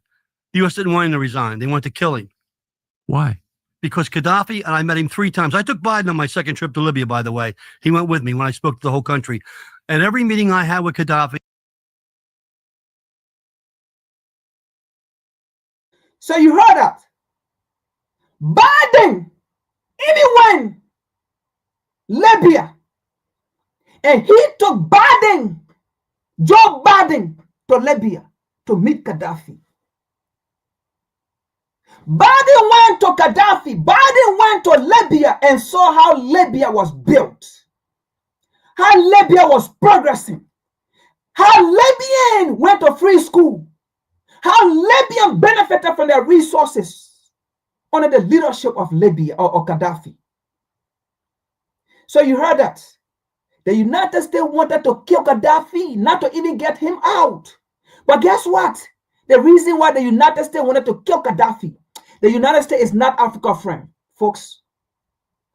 We don't care if they come after us. But the United States is not Africa friends. We are just rephrasing what they themselves say. This man is telling us the United States is not Africa friends and will never be Africa friends. Listen to this. Let's continue to what he's saying. He wanted 2 things. He wanted to unite the African continent into a group of nations economically, like European gold, like the European economy. He wanted to base it on the gold standard. And the U.S. and Europe didn't want that. And the other thing is they wanted control of his oil and they wanted control of his sovereign wealth. So Gaddafi had to go. That's outrageous and it's wrong. Yeah, but that I think sounds right to me. I mean, but we've allowed so many of our kids to be drawn into conflicts, to be killed. And these people doing this they've never served in any capacity in our country. They've never been in the military. They've never served on a fire ground. And it's outrageous that they think they can get away with this and sit back and make all this money. Just like Libya. We were the ones that caused Gaddafi's death because Hillary Clinton played a game over there. And I was the one that went over there during the war. Gaddafi asked me to come over. I took a Biden staffer and a Bush staffer and a film crew leader from ABC One in New York, Larry Menti, with me, and a cameraman, because I didn't want the CIA to set me up. I hand carried the letter back from Gaddafi offering to resign. The U.S. didn't want him to resign. They wanted to kill him. Why? Because Gaddafi, and I met him 3 times. I took Biden on my second trip to Libya, by the way. He went with me when I spoke to the whole country. And every meeting I had with Gaddafi, he wanted 2 things. He wanted to unite the African continent into a group of nations economically, like gold, like the European economy. He wanted to base it on the gold standard. And the U.S. and Europe didn't want that. The other thing is they wanted control of his oil and they wanted control of his sovereign wealth. So Gaddafi had to go. That's outrageous and it's wrong. Yeah, but that I think sounds right to me. I mean, but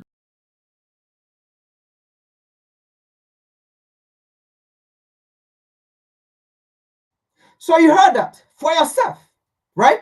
You heard that for yourself. Do you think the U.S. will want for Africa to rise? They are not Africa friends. Let us be frank here. We have to tell the U.S. their behavior. Because if they come to me, that didn't come against me. That didn't come to me and can handcuff me because the evidence are there. The U.S. is not Africa friends. Europe, NATO, they are not Africa friends because those that colonized us, those that enslaved us, those that killed our visionary leaders, their forefathers told them in the closing of the 1884 Berlin Conference that our descendant will make sure Africa and her descendant will never rise. That was the closing statement of the 1884 Berlin Conference.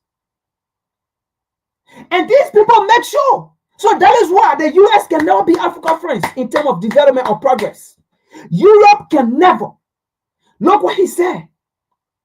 Gaddafi wanted a United States of Africa. America said no. If America is a friend, if America is Africa friend, why will America now want a United States of Africa. Why will America not want for Africa to progress? If Europe want the best for Africa, why will Europe not want Africa to progress? Like how they have the European Union. Like how they have the United States, 50 states. They were not 50 states. So they are not our friends. They are our enemies. We should say it the way it's supposed to be.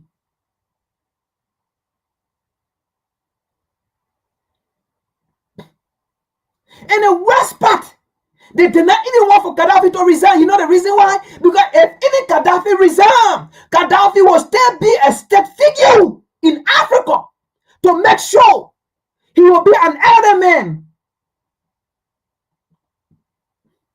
giving advice to African leaders. So the point was to actually kill him, then to leave him there. And they killed Khaddafi.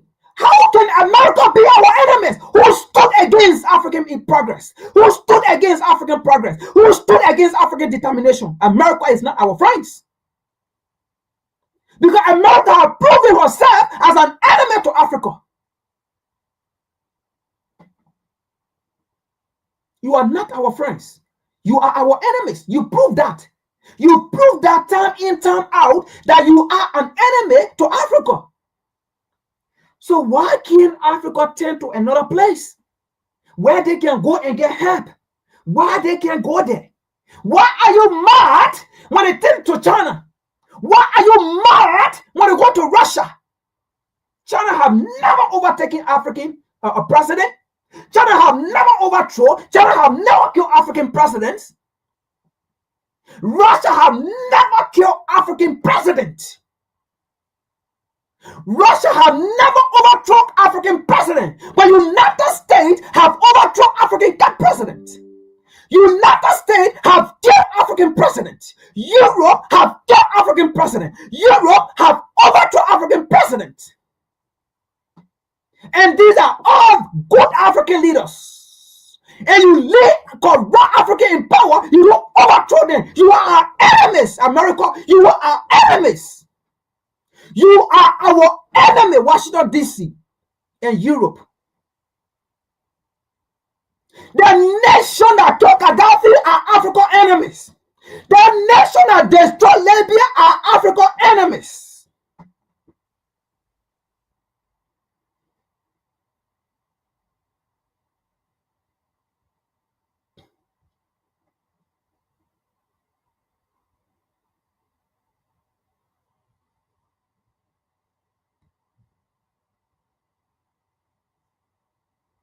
Global hegemon. And it's where the Russian Federation seizes opportunities created by chaos and instability. Now, to protect our homeland and the United States' interests, we must deter these nations and their malign actors from their goals on the African continent. Many of our security and economic interests overlap with those of our African and European partners. Successful outcomes enabled by burden sharing are beneficial for all. And as a posture limited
theater.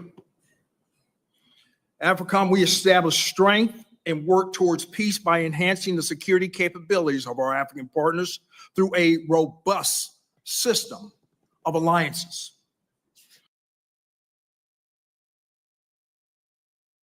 Okay, Marco Leslie, thank you so much. And your aim is to strengthen security in Africa. We ask you this question. Why are you and your slave master so angry with Abraham Tuwari? Why are you not strengthening it? Working along with Abraham Tuwari to fight the terrorists, to fight the jihadi. But why is USAID? Trump have told us allegedly that USAID that you form that is part of the United States government is the one funding Boko Haram, is the one funding ISIS, is the one funding the terrorists. Oh, why didn't you strengthen your tie with Khaddafi to destroy the Arab Spring? But you went and funded the Arab Spring and it killed Khaddafi. You are the enemies of progress to Africa. You are Africa's biggest enemy.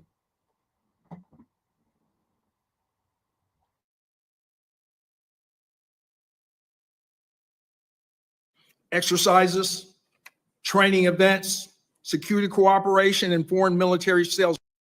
Ukraine on the. If a man really hated ads, here's what he would do. Day one, he would install Pi on his computer without spending a dime because it's one battlefield daily. I think some of my colleagues seem to think that defending Ukraine matters more than defending our own border. I disagree, and so do the American people. It's time to have a serious realignment. Let Europe grow up and carry its own weight.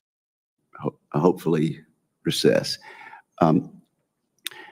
Africa is a mineral-rich, resource-rich continent. Is that correct? So, you see these idiots who always send their media. The only thing they report about Africa is war, famine, death, poverty, chaos. But you see, when Africans are waking up, that's the time they say the truth. Africa is a mineral resourceful continent. You heard that. You see their aim on the African continent. These idiots, these enemies of the African continent. Let me play it back. This is where I want us to get. And that's why I forward it. We are not going to play the whole thing, but we have to go. But we already get the message, right? So I'll forward it to the last part so that we can conclude and move on.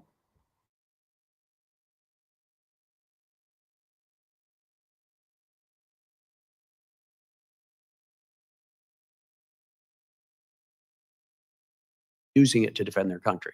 My hope is that Russia will take seriously the efforts to peace and stop stonewalling and slow walking negotiation. But right now they seem to be playing us and playing for time. And I want to thank you again for.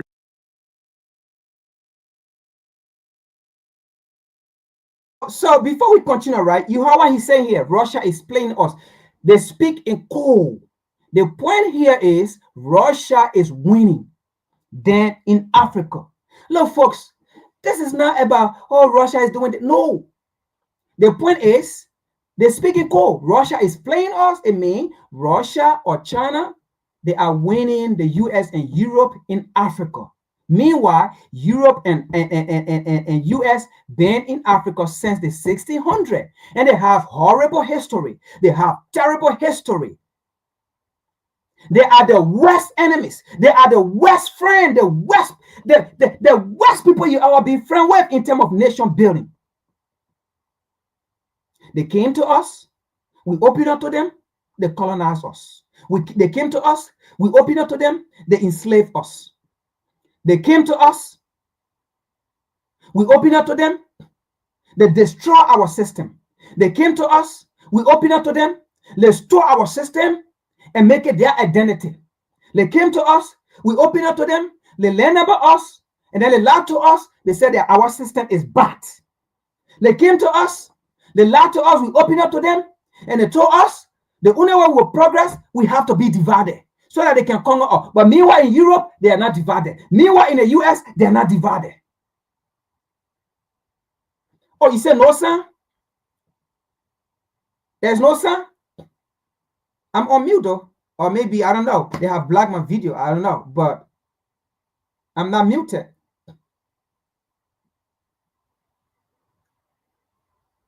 There's no son?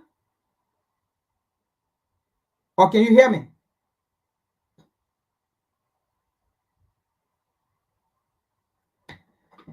Can you hear me? Or no son? If you can hear me, just type something like yes. Or if you can hear me, say no. Because I'm not muted. I'm on mute.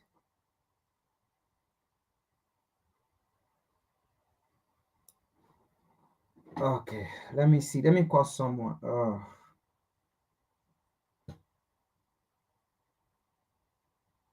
All right, let me play a video and see if let me go back.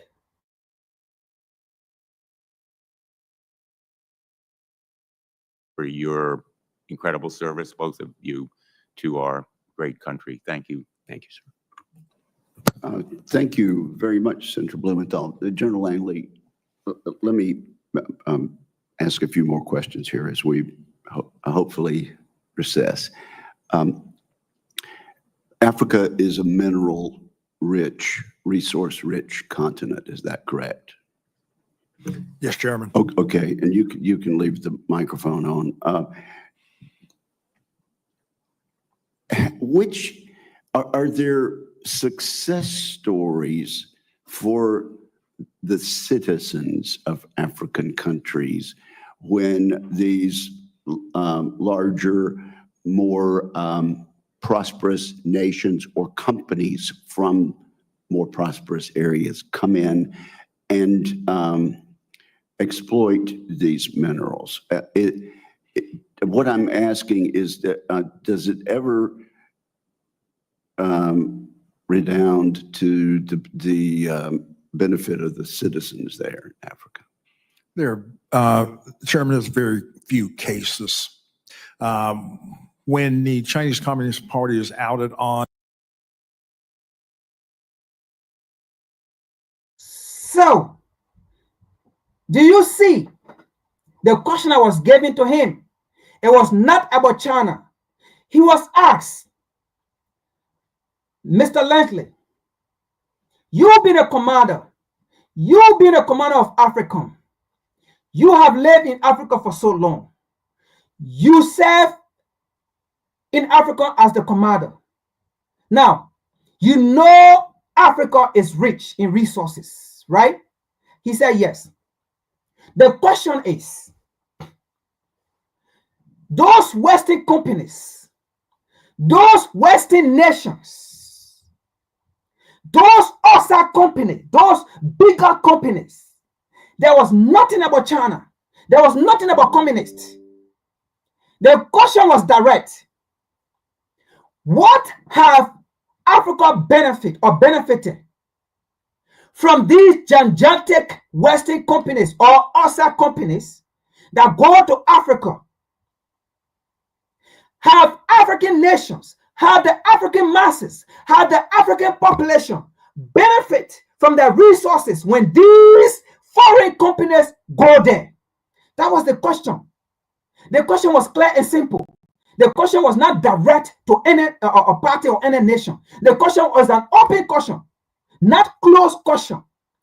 But Michael Langley wanted to protect his slave master. Look at the answer he gave. He went straight to China Communist Party. China's Communist Party was never in Africa when the United States was there.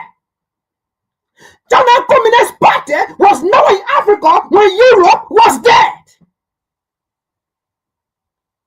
China's Communist Party was never in Africa when the United States companies was in Africa. China Communist Party was never there when European companies go in Africa. They was never there.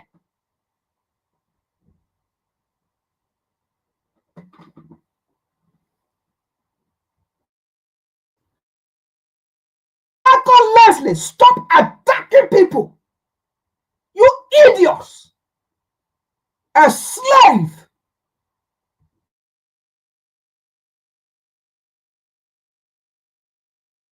On them pulling out raw materials, not benefiting the populations of the host country.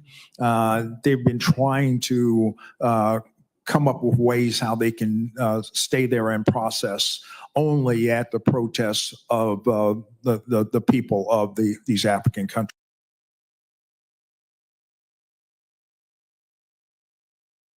So, do you see the answer of Michael Leslie?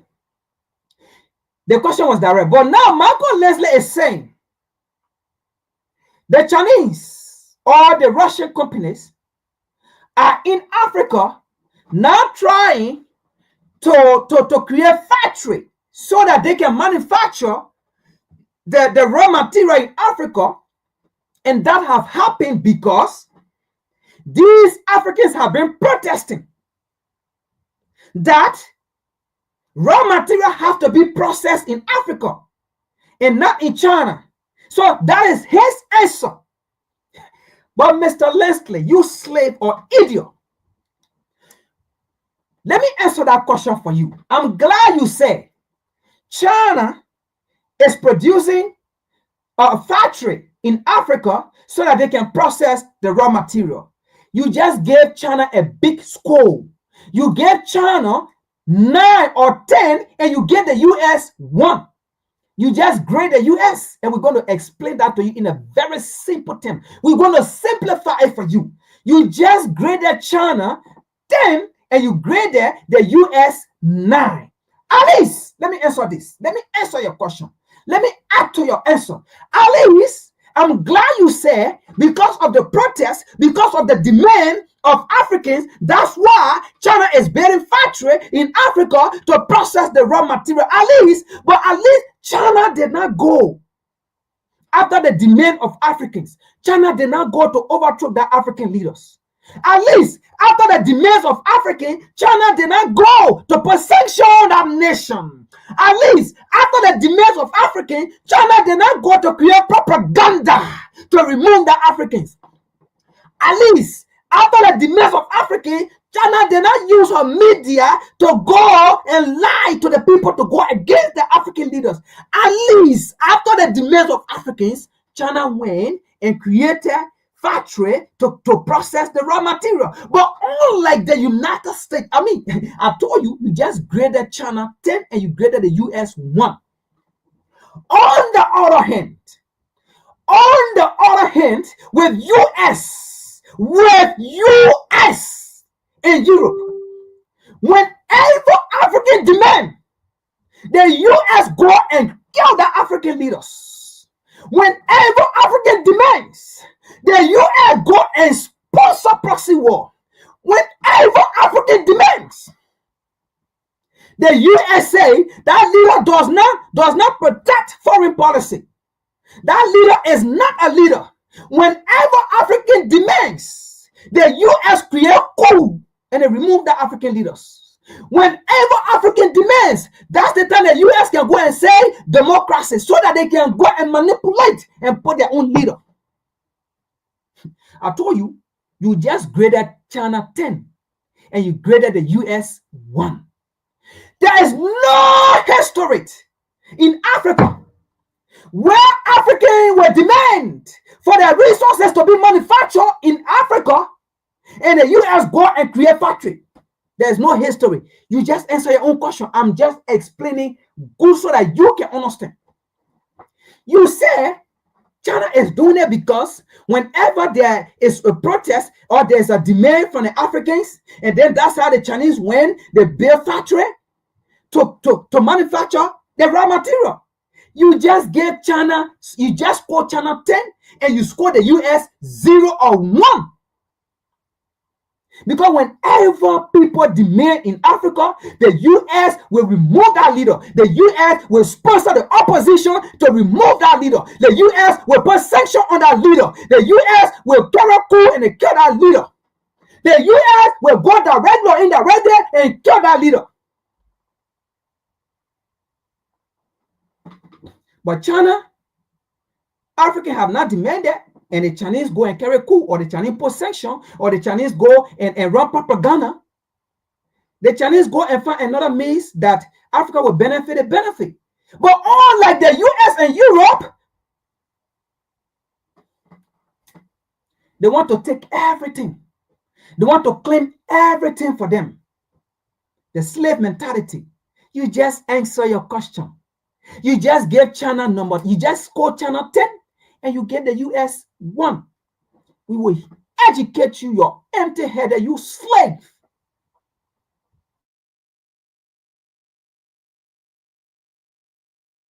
Countries that host these mineral resources. Okay.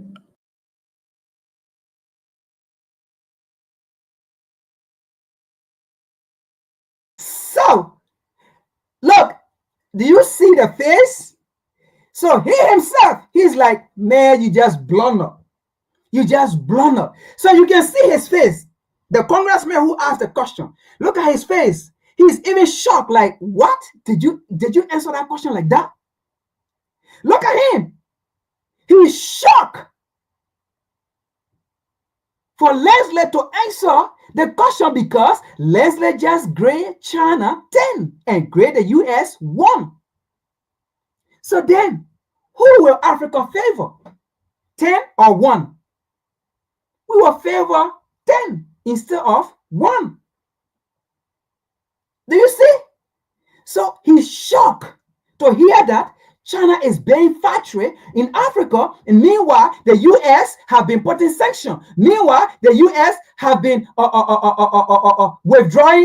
withholding loan. Meanwhile, the US have been threatening African nations. Meanwhile, the US have been sponsoring opposition. Meanwhile, the US have been killing African leaders. Meanwhile, the US have been creating proxy war. He's shocked to hear that. On the other hand, China is not creating all of these things, but China is creating better deal.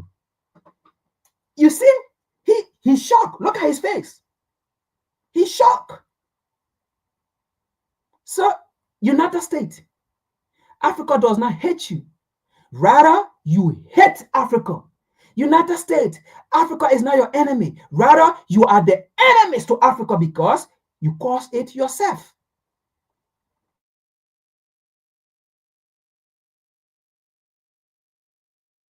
So is there any exception? Can you point to any success story where the people of one country or one or two countries have actually benefited substantially?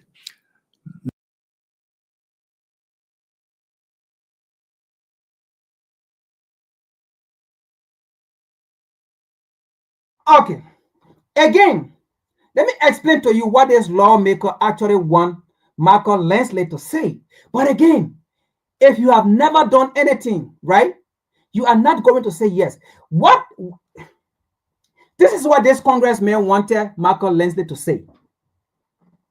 He wanted Michael Lansley to exactly state the impact, the progress that United States company have made in Africa. That is what exactly he wanted to hear. He didn't want to hear China progress in Africa because the aim here is to run propaganda against China for African to hate China, for African to hate Russia, to run propaganda. The point here is or was to promote American interests in Liberia, American foreign policy, in Africa. American improvement in Africa. That's the point. That's why this lawmaker, this senator wanted to hear. And that's why he came back again with the question and twist it around. What have been the progress of US? What is the problem? What is the reason that Africans are turning against US? That Africans are going to Russia and China? What is the reason? That is what exactly this congressman wanted. And he twists the question around again. But look at what Michael Lansley, a slave will always be a slave.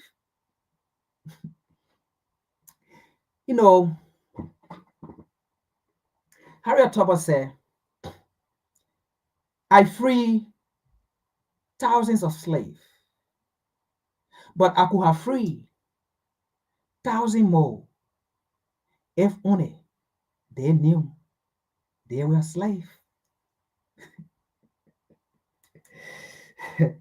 I free thousands of slaves. I would have freed thousands more if only they knew they were slaves. That means those people that Harriet freed, they knew they were slaves, and that's why they followed her to freedom. And those that did not follow her to freedom, they did not know they were slaves because they sat in the comfort zone of their master to eat a crumb, and they felt that they were free. That is exactly Michael Lensley. He does not know that he's free. I mean, he's a slave. Because if he knew that he was a slave or he is a slave, he would have followed Harriet Tubman. But because he does not know that he's a slave, that is why he's still on his slave plantation, working for his slave master.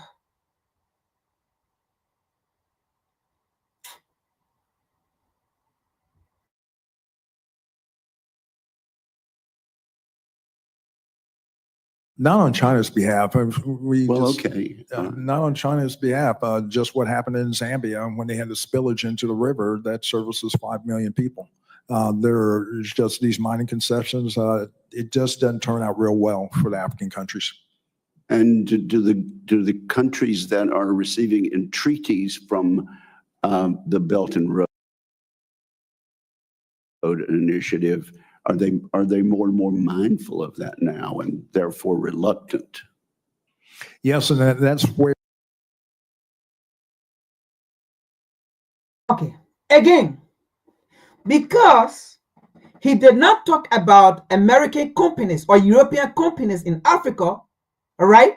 Because he did not explain their progress, he kept talking about China, China. So the lawmaker again now have to say, okay, you know what? Let's focus on China. Say you on China, let's focus on China. So now, have the Road and Belt Initiative in Africa, is it benefiting Africa? So you see. But let's see his answer. Again, you don't expect this man to give any reasonable answer as to those African nations are benefiting of the Road and Belt Initiative in Africa. It's only Africans who will answer that question. It's only people in Zambia who will answer that question, not the slave. Not the slave.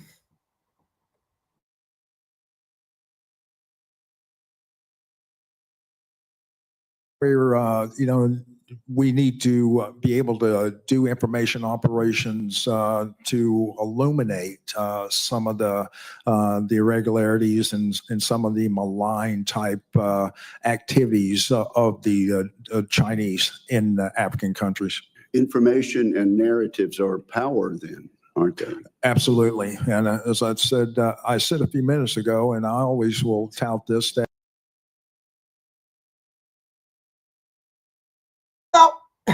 again, the question was, are African nations benefiting from the Road and Belt Initiative by China? Do you see his answer?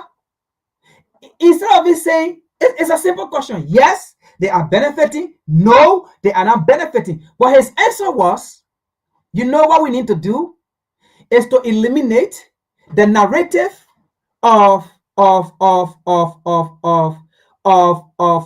people are saying, is to eliminate those narratives, is to tell the Africans, is to tell people that Africans are not benefiting. Because he knows that social media is powerful, because people are explaining, even Africans are explaining the progress of US in Africa, and the progress of China in Africa, and the progress of Russia in Africa. Africans are explaining which one is better. Is the US better? Is China better? Is Russia better? Which one is better? So now he's saying African or the world are no longer listening to BBC about news when it comes to Africa. The world or African are no longer listening to CNN about Africa when it comes to Africa. This is what exactly he's saying. So now he's saying Africans have alternative of news. So the point here is we have to eliminate those alternative news that Africans listen to and then continue to use our propaganda media because they no longer trust our propaganda media. So because they no longer trust our propaganda media and they listen to other news media who gave them the actual facts, it becomes harder for us to prove. That was his answer. So his answer was not about, yes, they are benefiting. No, they are benefiting. The point is we have to eliminate those media in order to continue to use our propaganda media to make China ugly. America, you are a failure to the African continent. The point here is you are enslaver, you enslave African. The point here is you are a colonizer. You colonize Africa and you have a colony in Africa. The point here is you are part of the demise of great African leaders. The point here is you do not support true African democracy. So you are our enemies. That's the point.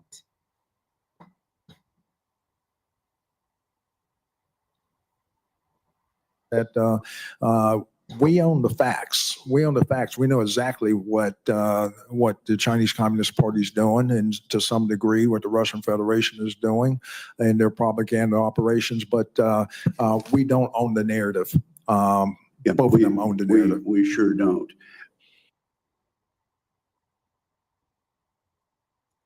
So you heard that. We don't own the narrative. So you heard that, right? We don't own the narrative.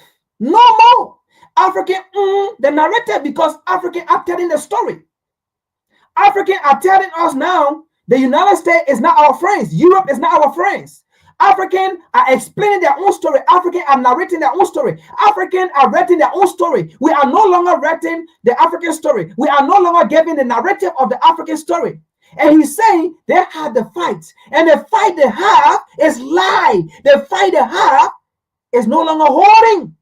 If you had the fight, why can't you explain the fight?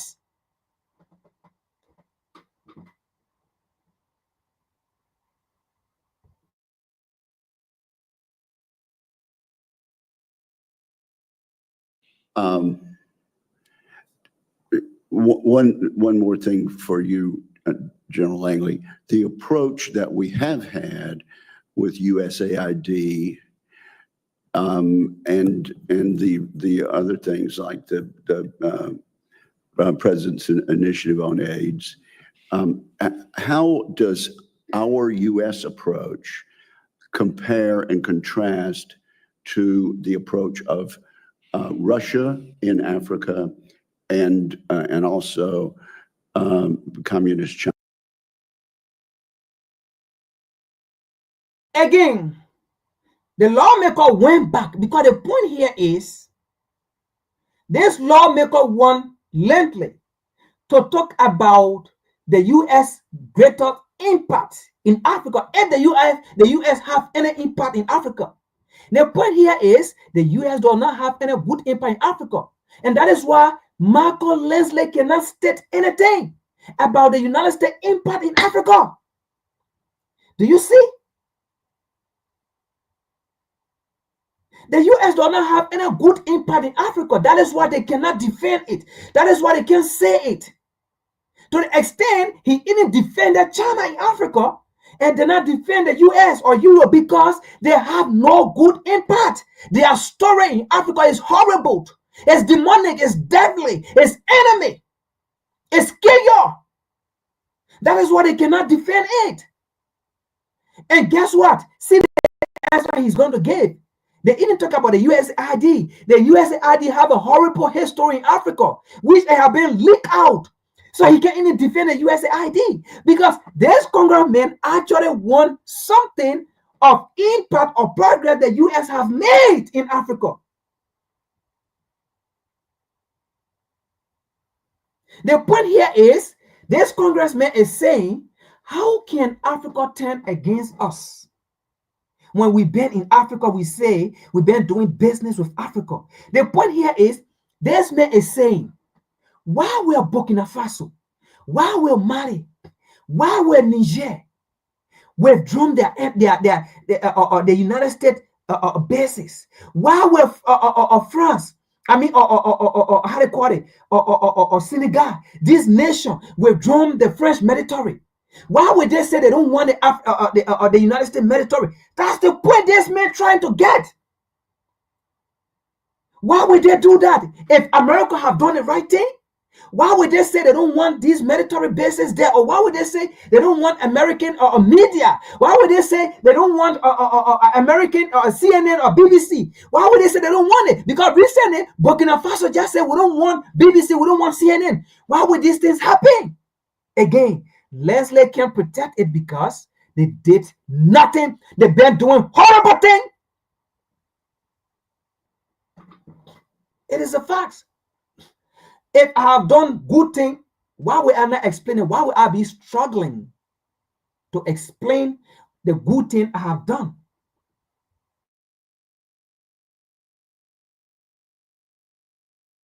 China and Africa. Oh, Chairman, we've always had the lead. So what you're seeing in those two competitors or challengers, they're following in our wake. They see what works as far as our influence and deepening partnerships through those soft powers, whether it be health diplomacy or whether it be in development type programs. So they're following in our wake, trying to replicate what we do best. And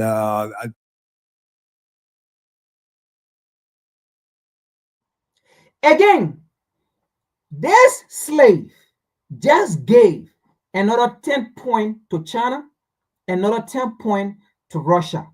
He said those nations, China, Russia, they are looking at what we are doing in Africa and they're trying to replicate it, and it's benefiting the Africans versus what we are doing is not benefiting the African. That's what he said. That's what he just said.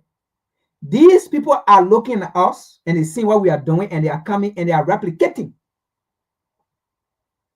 what we are doing. So instead of them doing what we are doing, they are going to the other side, changing the narrative. So you see, he just gave Russia 10 points and gave China 10 points and gave the US 1.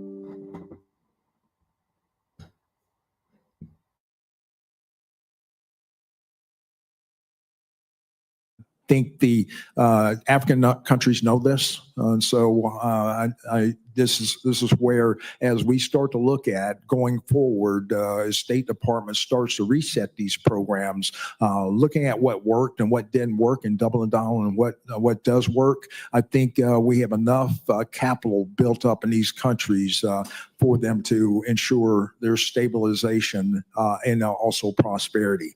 The other two competitors are just trying to replicate what we do best. I can imagine a situation, though, in which the ruling elite of a country is receiving gratuities on the side that in order to the benefit of the strongman leader and not to the populace of the country. Does that sort of corruption and bribery go on with regard to the Belt and Road? Absolutely, Chairman. I see this, and I don't mind calling them out, but Captain Tory and Burkina Faso, as they know that both, whether it's their gold reserves, that is all those proceeds are just in exchange to protect the junta regime. There's a number of examples across, even in Sudan. What's going on with the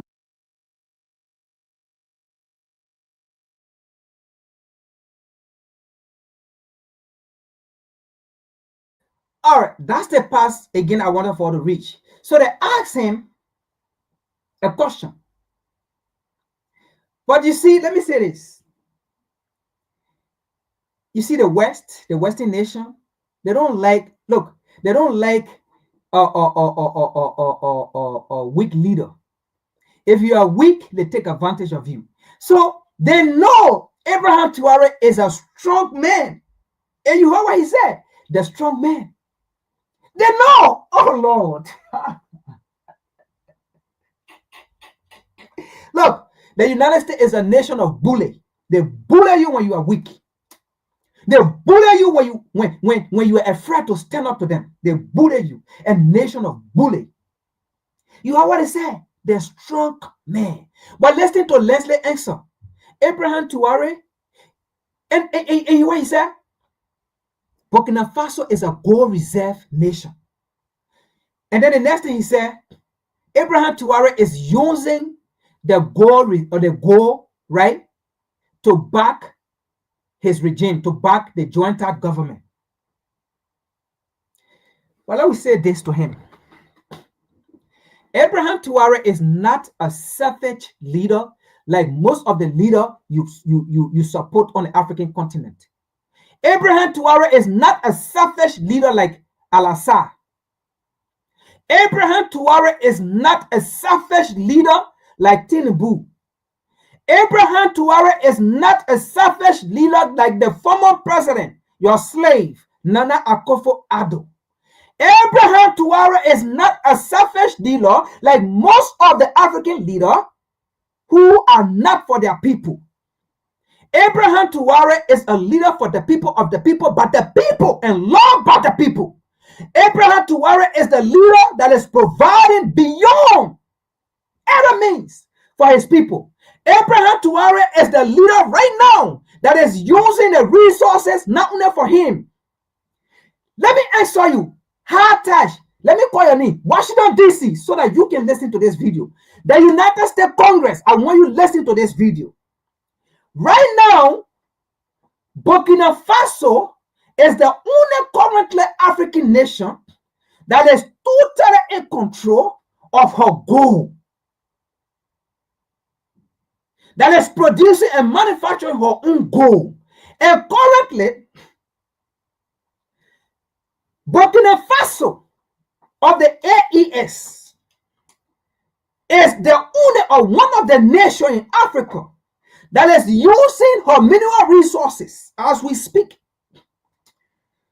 Students in Burkina Faso receive 100K CFA until they graduate. They're receiving it. They're not working. Why is it happening? Because Abraham Traore, the state, have taken charge of their own resources. It never happened when the French were in control. It never happened when the CFA, when their bank was in France. It never happened. Washington, D.C., listen to this. It never happened.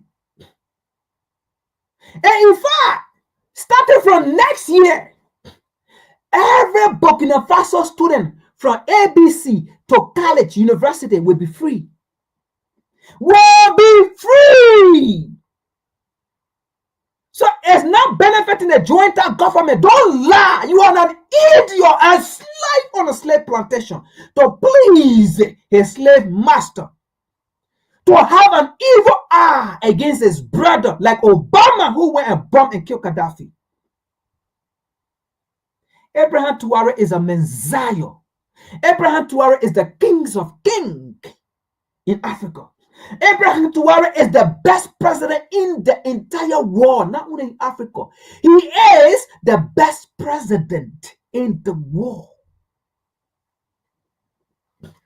We don't have to seek validation from Washington, D.C. We don't have to seek validation from UAE or EU. We seek validation from the African masses. Let's see the progress of Abraham Traore. I'm glad you said you don't control the narrative, and you will never control the narrative again. You can keep your facts to yourself. Africans are telling their own stories now. We are narrating our own story. We are writing our own story. So Michael Leslie, sit down there, be on a slave plantation. Say you don't want to be free, and we care less to free you. We will free the slave that is not seeing his or herself as a slave now. They will follow us, we will go. But those of the slave who think they are not slave, let them sit down there. Let Marco Leslie sit down there. But he is a slave. Stay on the slave plantation, looking at his brother with an evil eye.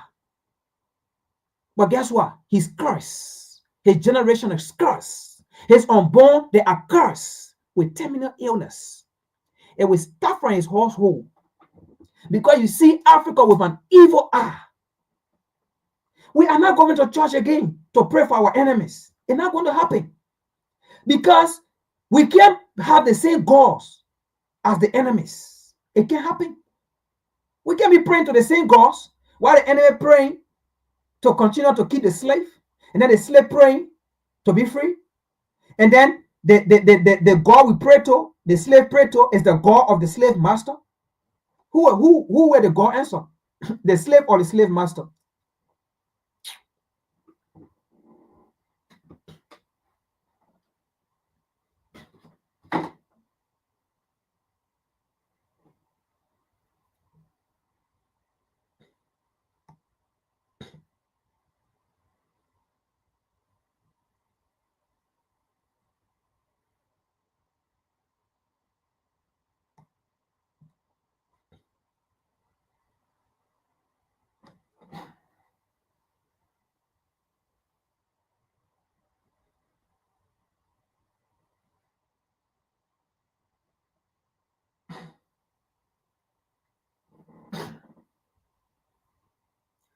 Let me see if this is what I want to show.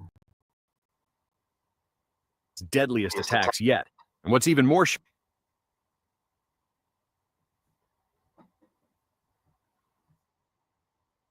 shocking is who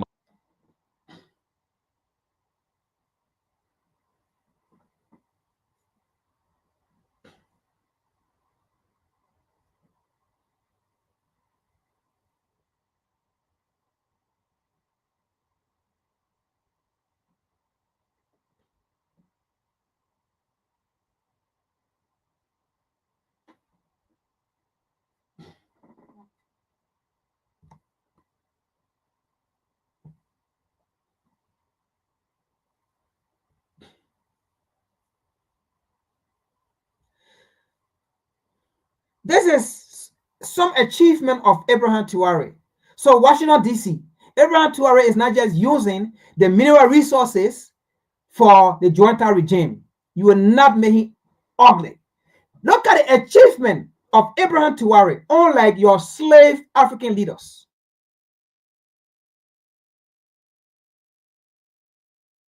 Traore of Burkina Faso. We love you and we love to talk about you.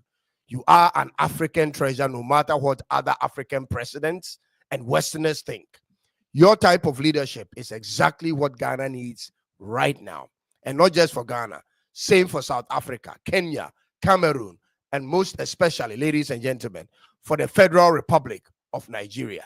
My name is Cyrus, and this is Tuntum Network in Accra, Ghana. Be kind to subscribe and click on the notification bell for more of my content. This video is about the achievements of Captain Ibrahim Traore, the president of the People's Republic of Burkina Faso, from September 30th, 2022 to March 31st, 2025. Trust me, this list will blow your mind. Check this out.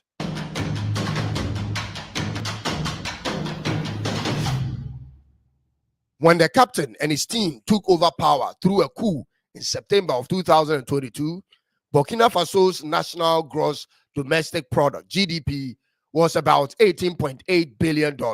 In less than 3 years, he has grown it to an economy of $22.1 billion. So from 18.8 billion to now $22.1 billion. Last year, Burkina Faso's economy grew at a rate of 5.1%, which was higher than the growth rate of Nigeria, South Africa, Kenya in the same year, for a country that was politically destabilized. And this is just one out of the 20 achievements I want to bring to your attention. He went ahead and reduced the salaries of ministers of state and parliamentarians by 30% and increased salaries of civil servants by 50%. Ladies and gentlemen, this was when he caught the attention of the entire country in Burkina Faso. And then he established 2 tomato processing plants in the same time period, putting Burkina Faso on the African map as one of the largest tomato producer and processor for this year, bumping their tomato production from 315,000 metric tons in 2022 to 360,000 metric tons in 2024. This man means business. In fact, don't be surprised to start seeing canned tomato paste in Ghana labeled made in Burkina Faso very soon. That's where he's going.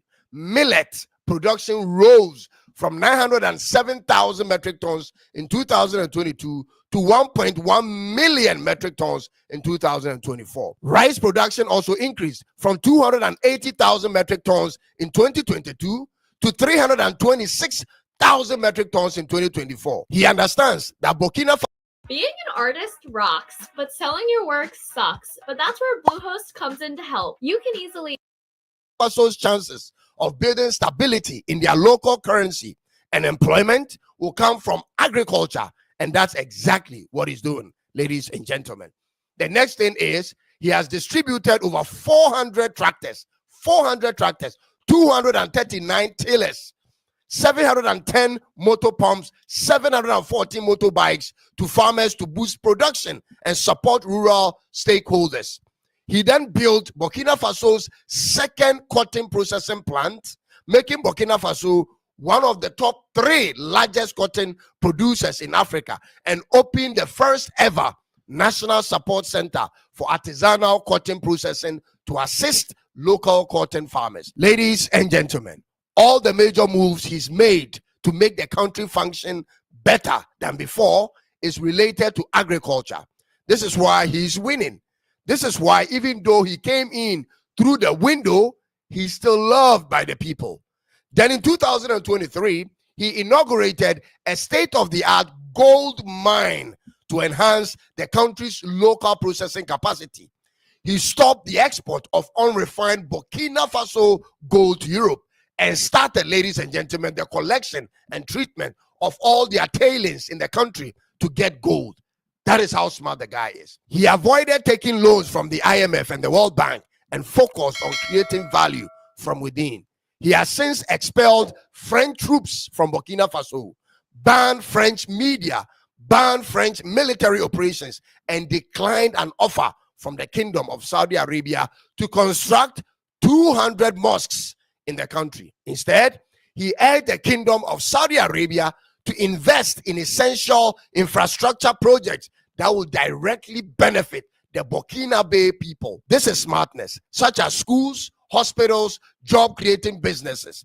He has also banned the wearing of British legal wigs and gowns in Burkina Faso courts and introduced traditional Burkinabe attire.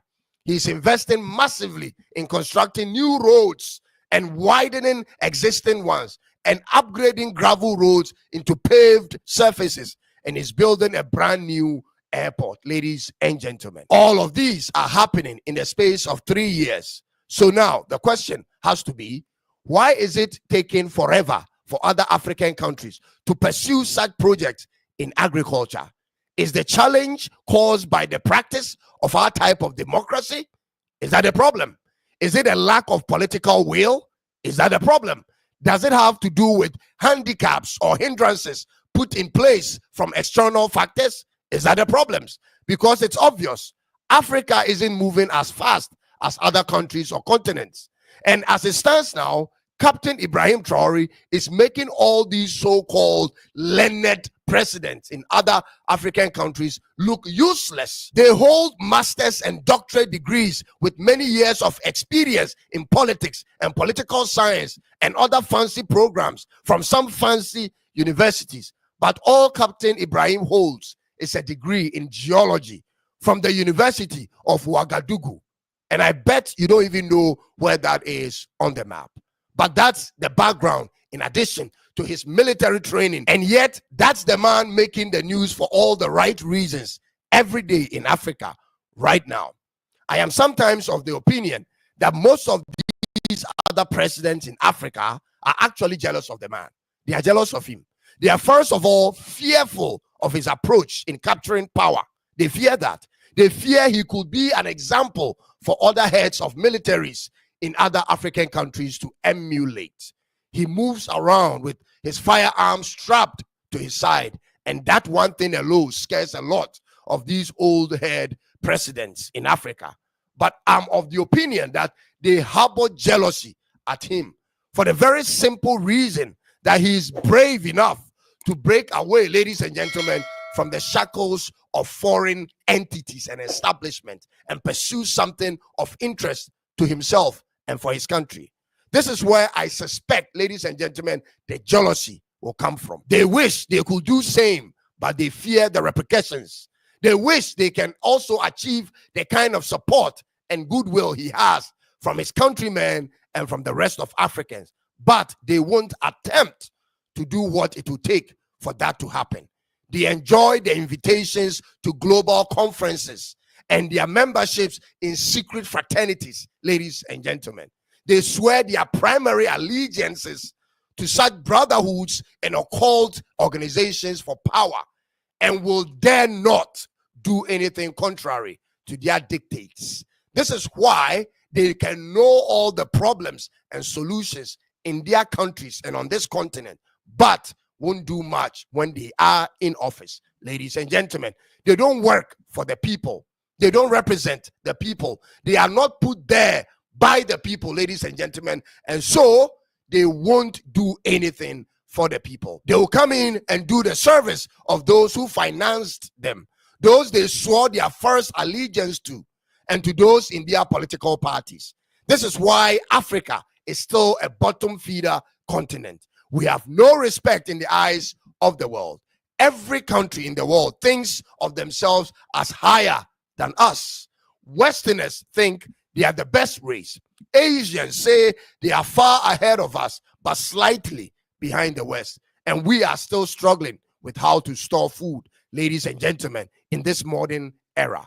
Indians think they are better than us. Arabs see us as the lowest of all people, and even our own race in America don't like to associate with us. Why is it so, ladies and gentlemen, when we have everything the world needs to prosper?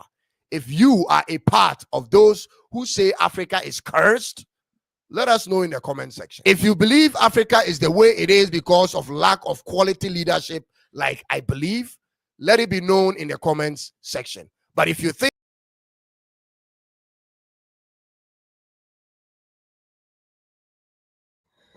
that's the achievement of Abraham Traore. Now, let we show the achievement of the US and Europe in America. Say Michael Leslie did not want to do that. We are going to do that. Oh yes, America have an achievement. This is WCC. We don't come here with opinion. So Washington DC, we are calling your name. In fact, let me write it down here so that you can see it. Okay, we want you to come watch it. Yes. Okay, Washington DC. So let me do this. In fact, let me do this because we want you to watch this.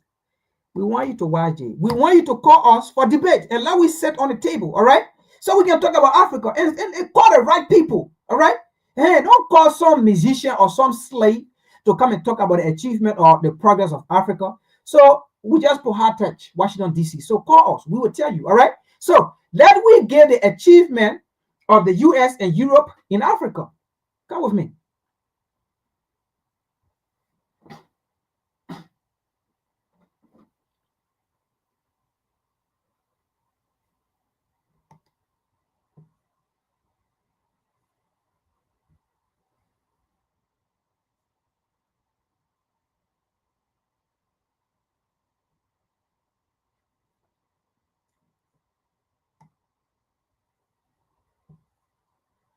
As Russell basically indicated, tithing was to do with Israel and when we talk about Africa, our motherland, we got to stop looking at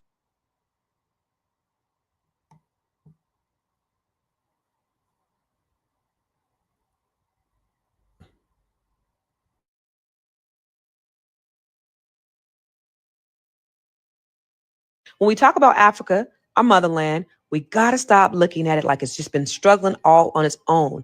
Poverty, corruption, war, that narrative is incomplete because the truth is many African nations were deliberately destabilized by the U.S. government through CIA, U.S. aid, and Western foreign policy, all to maintain control over African resources and keep the continent from rising.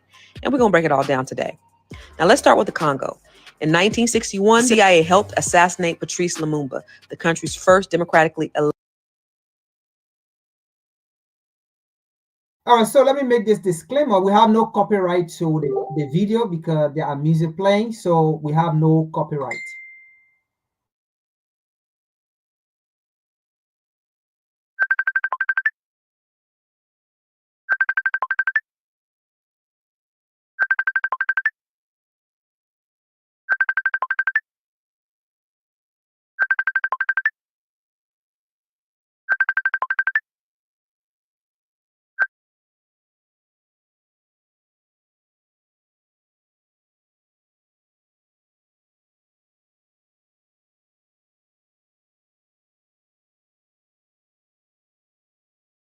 Elected prime minister.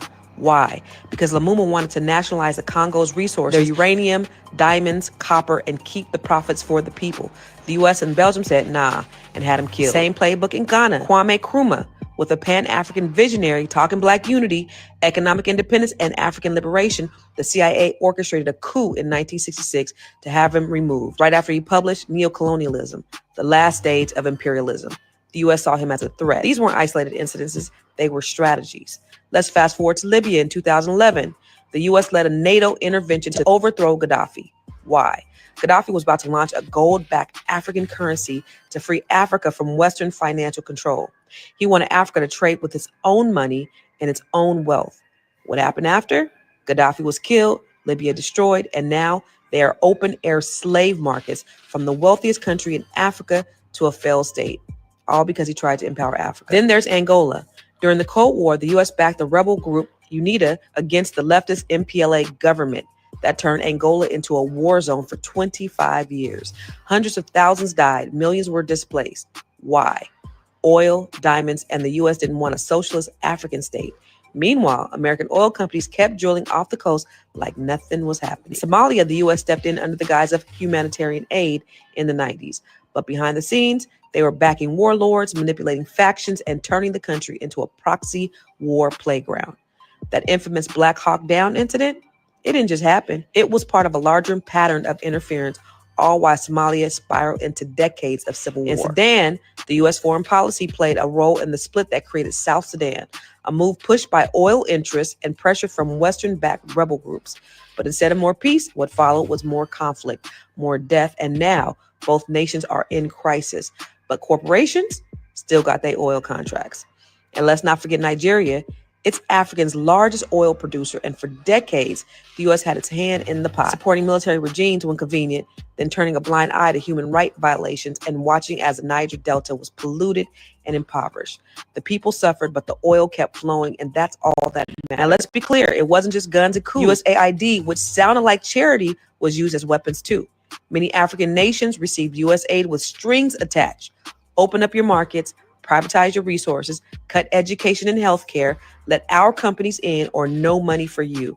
And if you refuse, they fund your opposition, back a coup, or simply pull the plug and watch your economy collapse. That's not foreign aid.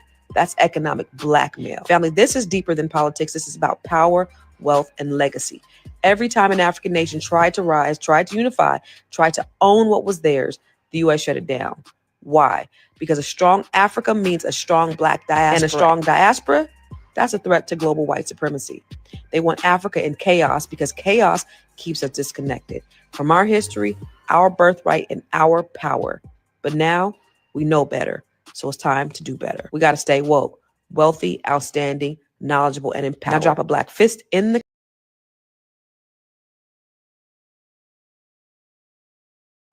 That is exactly the achievement of the US and Europe in Africa. That is exactly the achievement of US and Europe in Africa. Let's look at another achievement. Because of time, we may not talk about anti-Trump rally because of time. So we will just talk about this and close it for the day. So maybe next Sunday we will talk about that anti-Trump. So let's look at the next achievement of the U.S.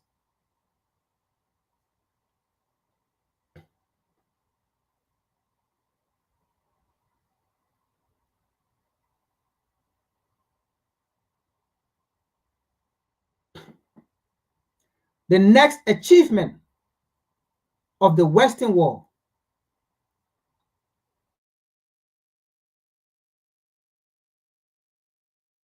Might be behind it.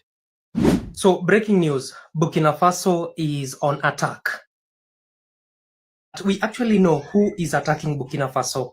And let me tell you, it is bloody because Burkina Faso has faced one of the largest casualty in an attack.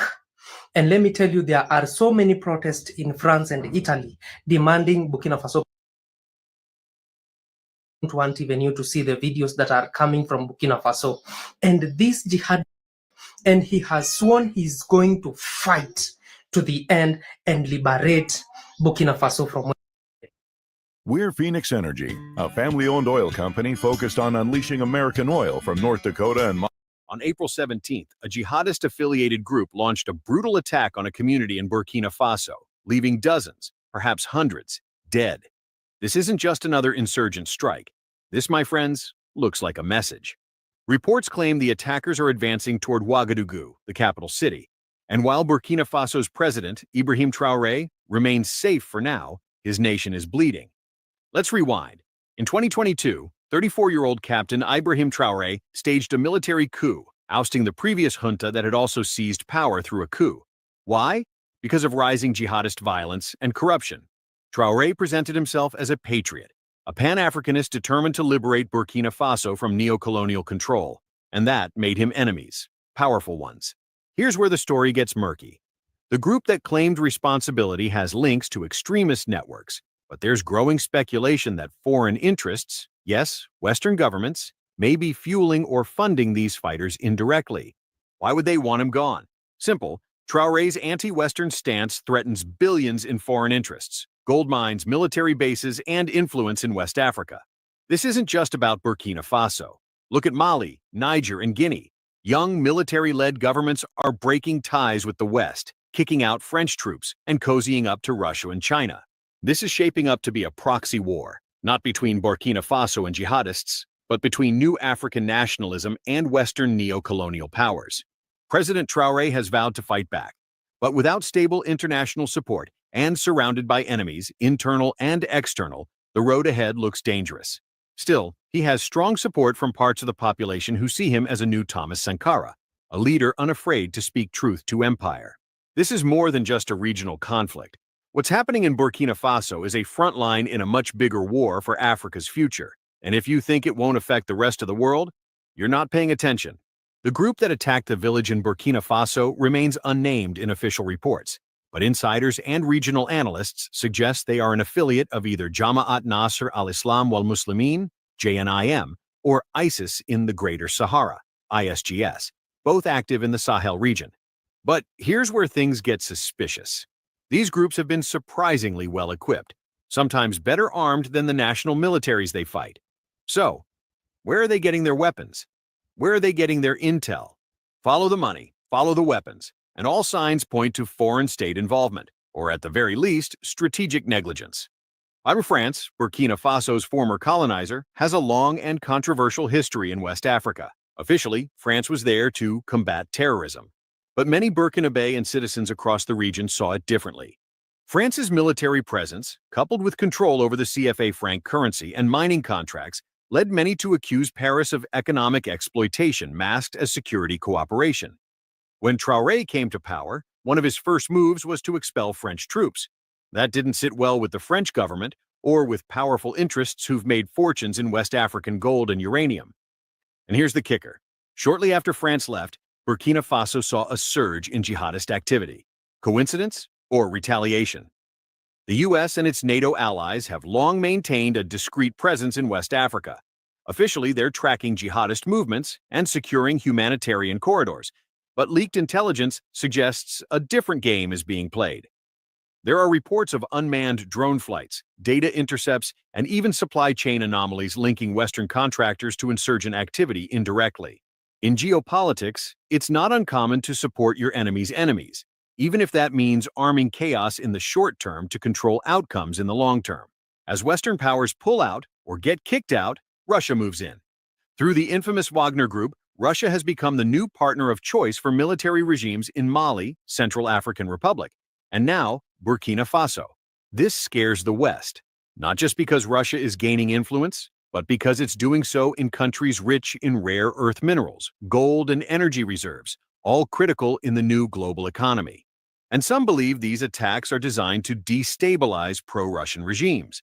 Think of it as asymmetric warfare. You don't send tanks, you fund militants. What's happening in Burkina Faso is not random. It's not just another terrorist attack. It's part of a silent war between the old world order and a rising bloc of defiant, independent-minded nations.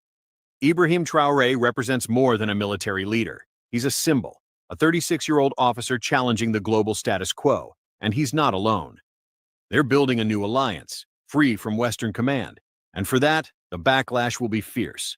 What you're seeing now, that's just the beginning. The story of Burkina Faso isn't just theirs, it's ours too. What happens in West Africa affects everything from migration to global energy markets to the balance of power. The attack on Burkina Faso isn't just a crisis for one nation, it's a warning shot for all of Africa. What's happening in Ouagadougou today could happen in Bamako, Niamey, or Kinshasa tomorrow. This is no longer the time for silence. It's time for action. It's time for African nations to stand together, not as isolated states, but as a united front against a common threat: foreign interference and destabilization via jihadist proxies. Think back to the words of Thomas Sankara, Burkina Faso's revolutionary leader in the 1980s. He who feeds you, controls you. Or the dreams of Kwame Nkrumah, who called for a United States of Africa, a continent governed by its own interests, not those of distant empires.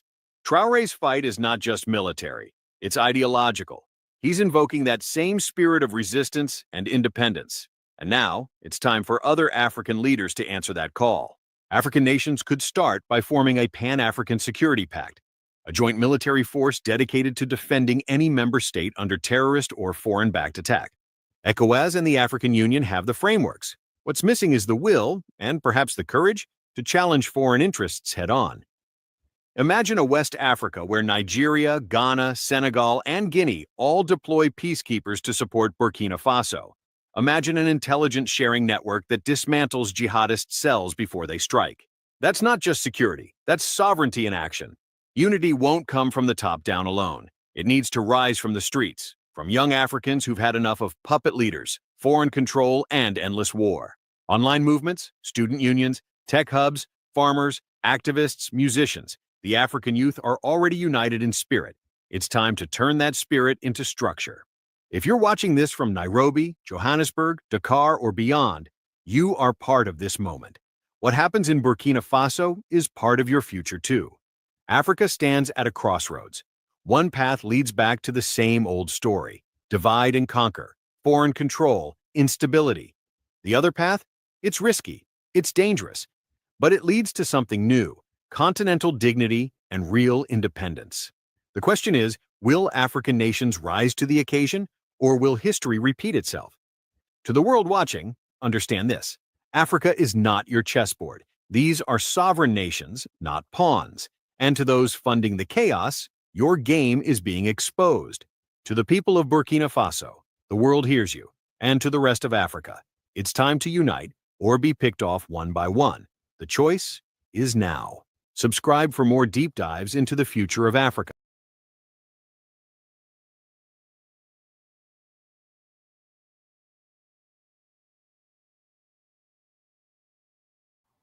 So you see, those are the achievements, right? Some of the achievement of DC, Washington, D.C. in Africa. Some of the achievement of Europe in Africa. Now, let's look at another achievement of Europe and U.S. in Africa. Another achievement.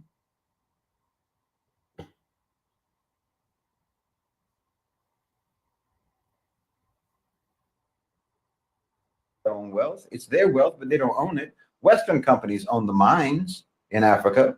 They extract the minerals. They set the prices. They ensure that the wealth will never benefit the people whose wealth it truly is. I mean, look at Congo today. Congo produces 70% of the world's cobalt. That's the mineral that powers your smartphone, your laptop, your electric car. Without Congolese minerals, there's no Tesla, there's no Apple, there's no Samsung. Yet the people of Congo remain among the poorest people in the world. Why? Because their wealth is not theirs. It's stolen by Western corporations, by Western companies. The system is kept in place through war. The West doesn't want a stable and independent Congo. That's why they fund proxy wars, why they support rebel groups like M23. They use other African governments like Rwanda and Uganda to do their bidding, to keep Congo weak so that the wealth remains available for plunder. Wallahi, this is a grotesque injustice. It's a grotesque injustice that disgraces the whole world. Congo is a bleeding, open, gaping wound on this earth. Understand this, Africa will never be free until Congo is free.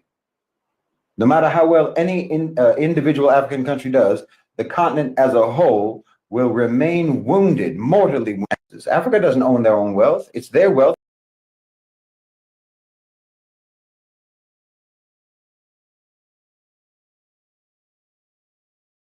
All right, because of time, we have to stop here today. I may not talk about, I will not even may not.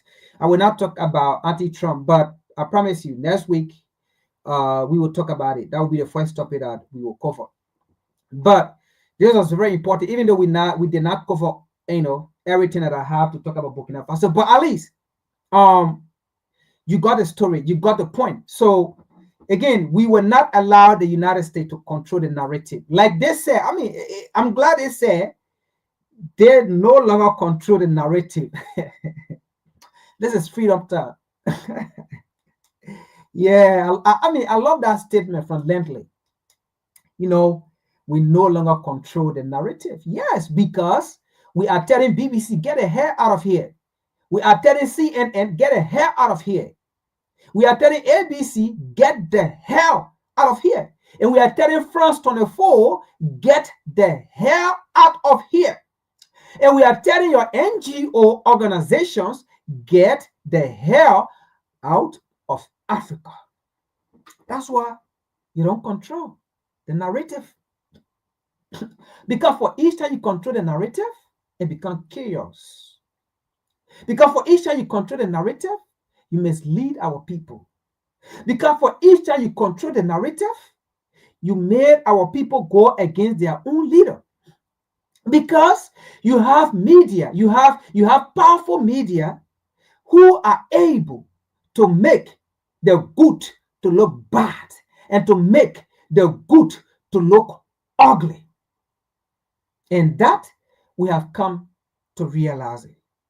Folks, this is today's presentation.